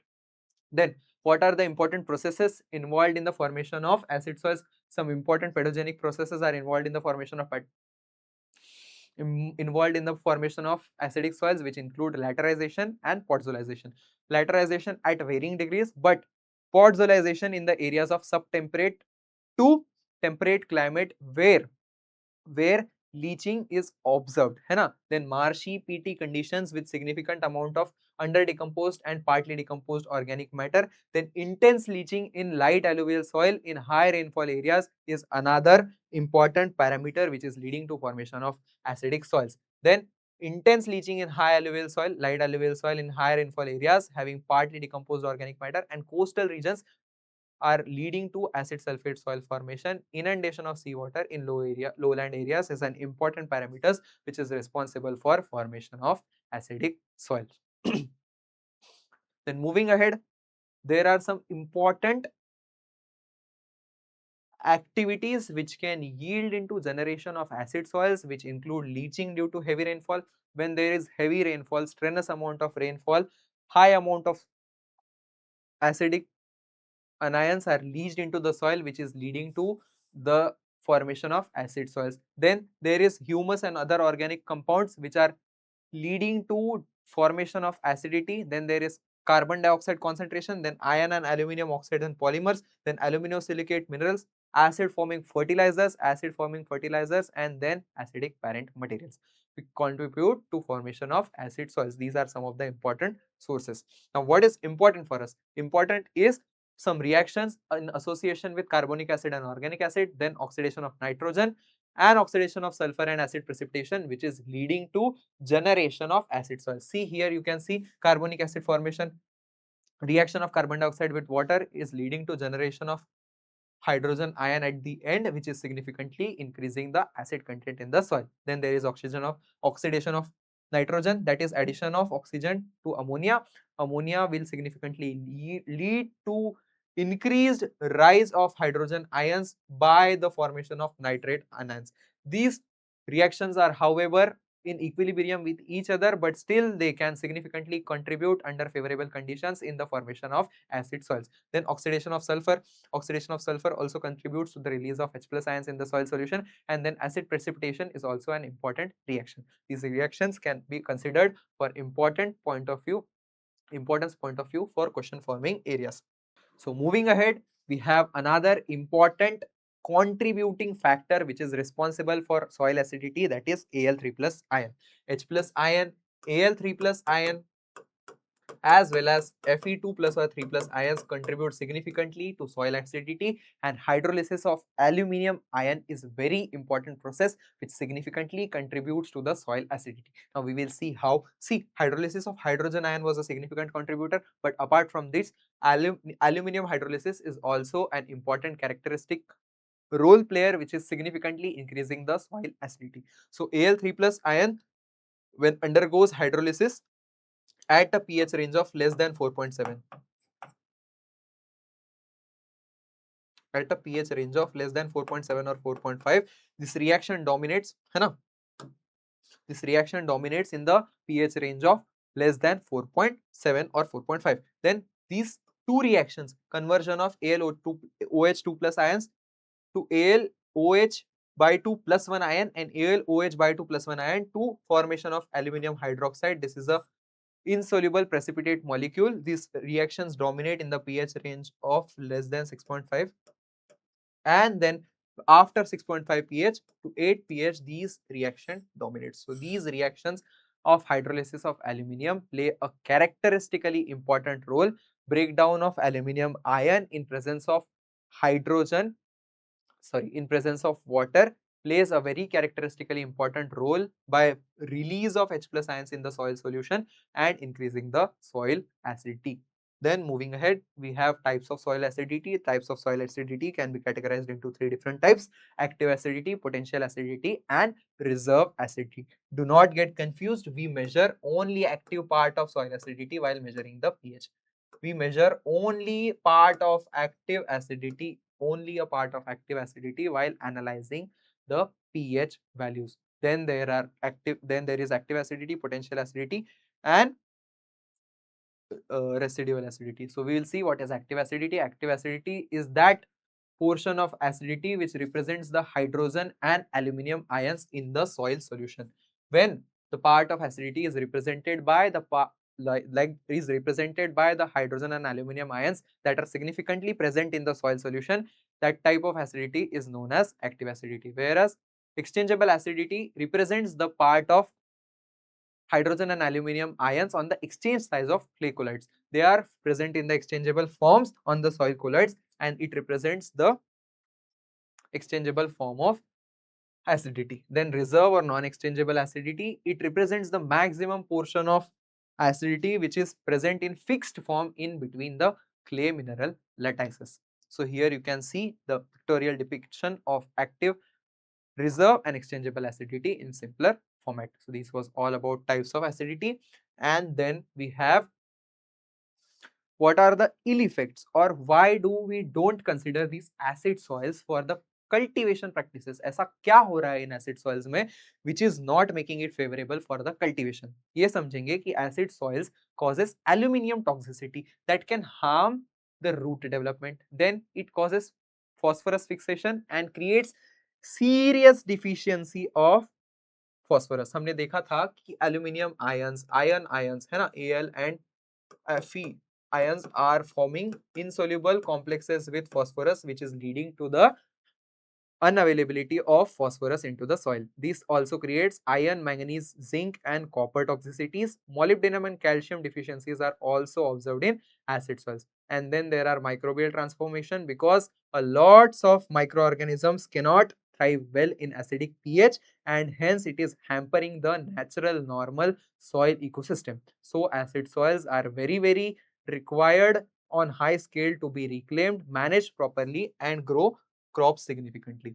And then this is a pictorial depiction where we can see the effect, like the nutrient availability at pH range, at what range, what pH, which nutrient is significantly available to the plants is significantly seen here. See, nitrates and potassium have maximum availability at the pH range of normal neutral range.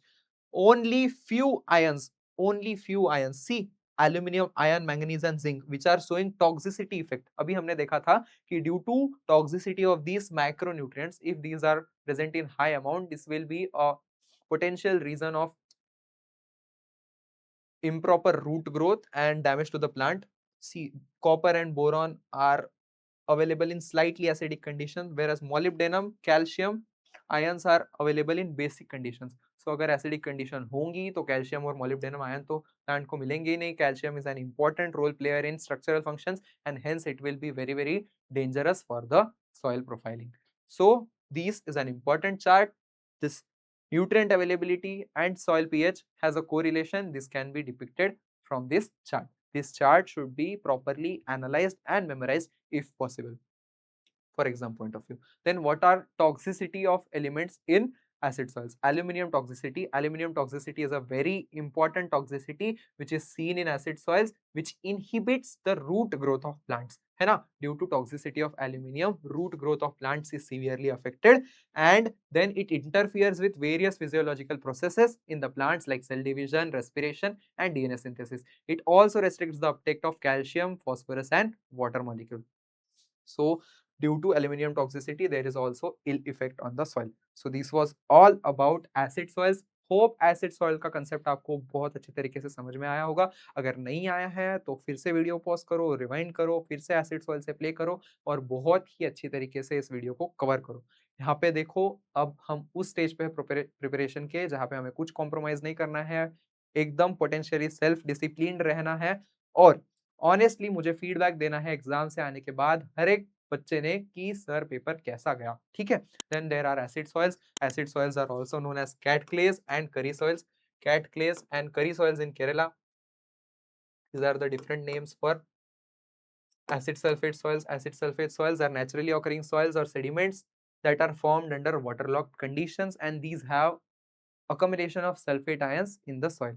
These soils contain iron sulfide minerals as mineral pyrite or their oxidation product. In undisturbed state below the surface layer, acid soils occur. However, if the soils are drained or exposed to water table, the sulfide reacts with oxygen and forms sulfuric acid, and hence it is very dangerous, because formation of sulfuric acid will create highly acidic conditions, and these soils have a pH of less than even 4.5. So these soils are highly acidic conditions. Then these are present in West Bengal, Orissa, Kerala, Tamil Nadu, and we have already seen that in Kerala these soils are known as curry soils. So this is a relation of plant growth parameters and pH. You can go through this. Here we can see that more than 8.3 pH is too alkaline for more plants.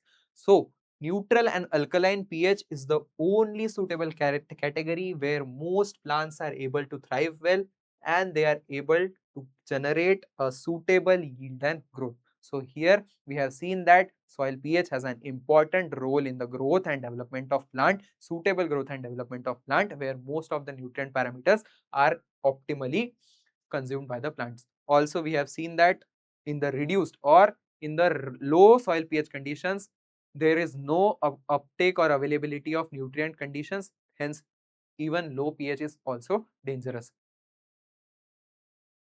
So this is all about soil pH and plant growth. Then there are some species of acid tolerant crops, because This can be an agronomic measure like cultivation of acid tolerant crops can be of highly beneficial value in case of acid soils. We have to consider some important species of high acid tolerance and low acid tolerance. See, paddy, maize, oat and potato are some of the field crops which have high acid tolerance, whereas forage crops such as berseem, narcotics such as tea and coffee have high salt tolerance. So if any soil is acidic or if any region is with high acid tolerance of crops, these crops should be preferred as these can withstand a certain amount of acidic condition. But low acid crops such as cabbage, cauliflower, French bean, wheat, jawar, barley and sugarcane should be avoided in such a region in order to expect high yield. In crops के examples याद रख लेना, may be हो सकता है कि इस slide से भी एक डायरेक्ट क्वेश्चन बन जाए. Then moving ahead, we have another chemical amendment. We use lime to reclaim or increase the soil pH. What is the mechanism of lime application? Lime, when incorporated into the soil, will increase the soil pH and generally gradually shift it to neutrality, and hence it will favor the normal growth and cultivation of the crops. So what should be the character of lime? Like, what should be the important characteristic of any liming material? It should be of efficient cost, then it should be of high degree of purity, and it should be easily soluble, absorbable into the soil. There should be ease of handling. It should not be a problem creating substance to be handled. So what is lime requirement? Lime requirement is the requirement of uh, so what is lime requirement? Lime requirement is the requirement of lime in order to ameliorate or eliminate the acidic conditions from the soil. Lime requirement depends on pH, CC and buffering capacity of the soil. And lime application, small amount of lime application in split doses is highly recommended in order to ensure proper healthy growth conditions for the soil. So what is lime? Lime is a calcium or magnesium containing compound generally used to neutralize acid and a part of generally used to neutralize major part of active acidity and a part of potential acidity into the soil. Some of the common liming material includes burnt lime, that is calcium oxide. Slaked lime include calcium hydroxide. Calcium carbonate is a very common material, that is CaCO3, and then there is dolomite, that is CaMgCO3 by 2. Just remember, the neutralizing value of calcium oxide is 179. 179. It has the highest neutralizing value, है ना? It is 179 for calcium oxide. Then moving ahead, we have some of the reactions of liming materials. See, burnt lime, that is calcium oxide, when applied into the soil, it replaces, है ना? It reduces the acidity by forming water molecule and reducing the hydrogen ion concentration into the soil. Whereas application of calcium hydroxide also leads to generation of water molecule, like the hydrogen ion in the soil is significantly absorbed by the oxy-hydroxy ion of calcium hydroxide, and it is leading to amelioration of soil acidity. While application of calcium carbonate is used, like in that case, carbon dioxide emission is seen and hence it is helping to ameliorate the soil acidity. Then by liming, we can reclaim active and a part of potential acidity. Total acidity cannot be reclaimed by liming. Just remember, total acidity cannot be reclaimed by liming. Okay. Then moving ahead, how much lime is needed? What is lime requirement? Lime requirement, कितना lime हमें लग रहा है reclaim करने के लिए किसी soil को, it is known as lime requirement. Lime requirement of an acid soil is the amount of liming material that must be added to the soil in order to raise the pH of the soil to a desired level is known as liming requirement. So what is the desired pH range? That is 6 to 7. So factors governing leaching requirement include required change in pH, buffering capacity, amount or depth of the soil, then chemical composition, that is pH और EC. अभी हमने देखा था कि liming के लिए क्या-क्या जरूरी फैक्टर्स है, वही सारे फैक्टर्स यहाँ पे इंक्लूडेड है. Fineness of the liming material is also an important parameter. Then efficiency of liming material. Efficiency of liming material is estimated by the calcium carbonate equivalent, and calcium carbonate equivalent or neutralizing value is calculated by the formula of molecular weight of calcium carbonate divided by molecular weight of liming material. Any liming material into 100. This is the formula for neutralizing value. अगर exam में exact किसी भी liming material की value याद ना हो तो इस फॉर्मूला को याद करना और वहां पे डाल के कैलकुलेट करना. It will be very very easy. So moving ahead, we have buffering capacity of soils, and this is the last and the foremost important segment in condition to today's lecture. Buffering capacity means the capacity of soil to resist the change in pH of a soil. Even after applying of amendment practices, there is certain buffering capacity, है ना? कुछ soils की buffering capacity होती है to resist its normal ecosystem conditions, to resist its normal functioning ability, and that capacity is known as buffering capacity. So buffering capacity is also important while considering the liming requirement. Buffering capacity means the capacity to resist the change in pH of soil. Soil shows high buffering capacity in the pH range of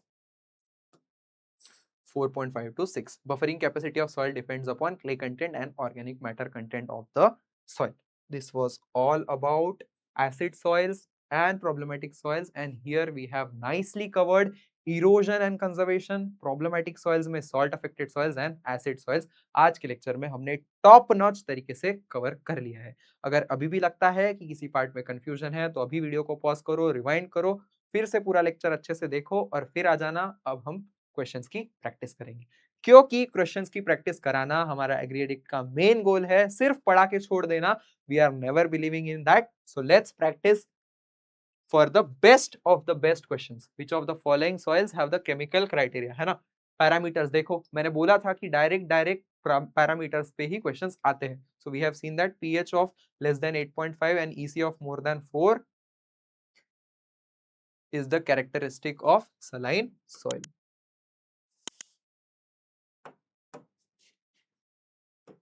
So the correct answer for this question will be saline soil.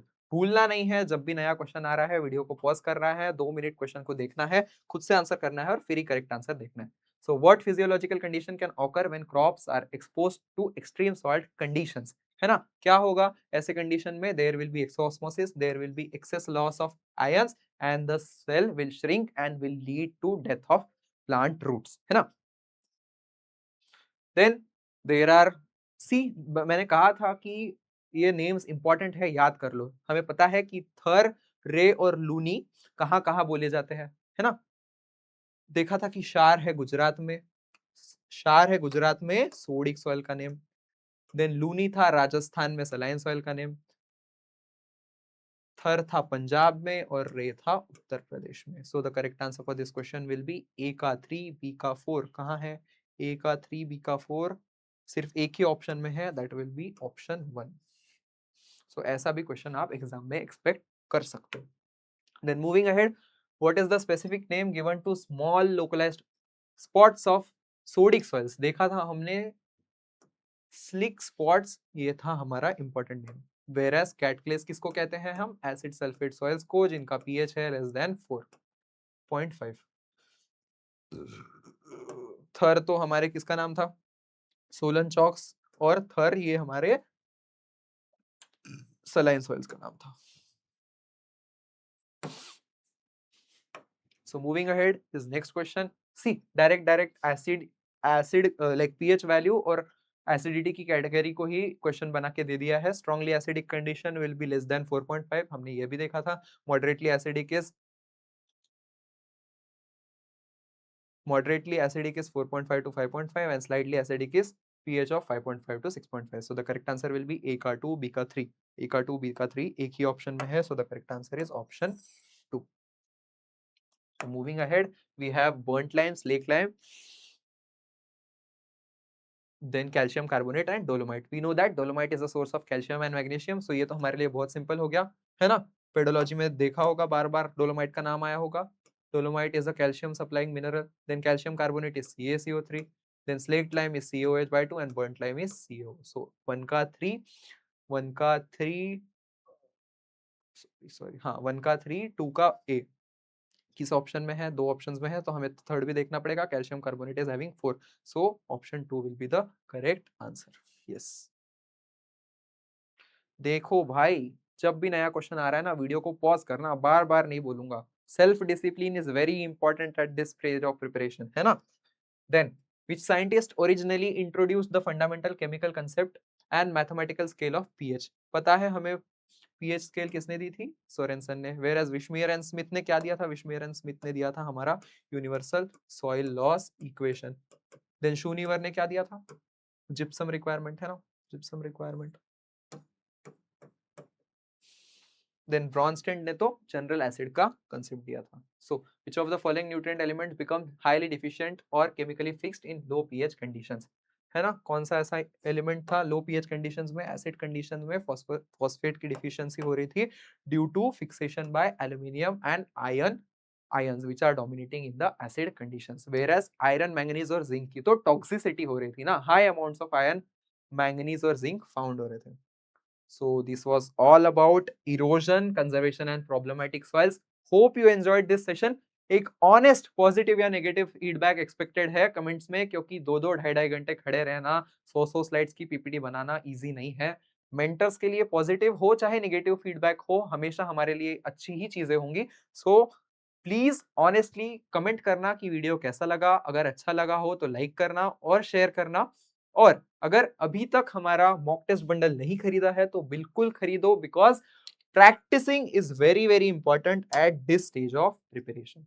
So thank you for joining this Mahamarathon session for erosion and conservation and problematic soils. Hope you enjoyed this session. Do like, share and subscribe our YouTube channel. Thank you.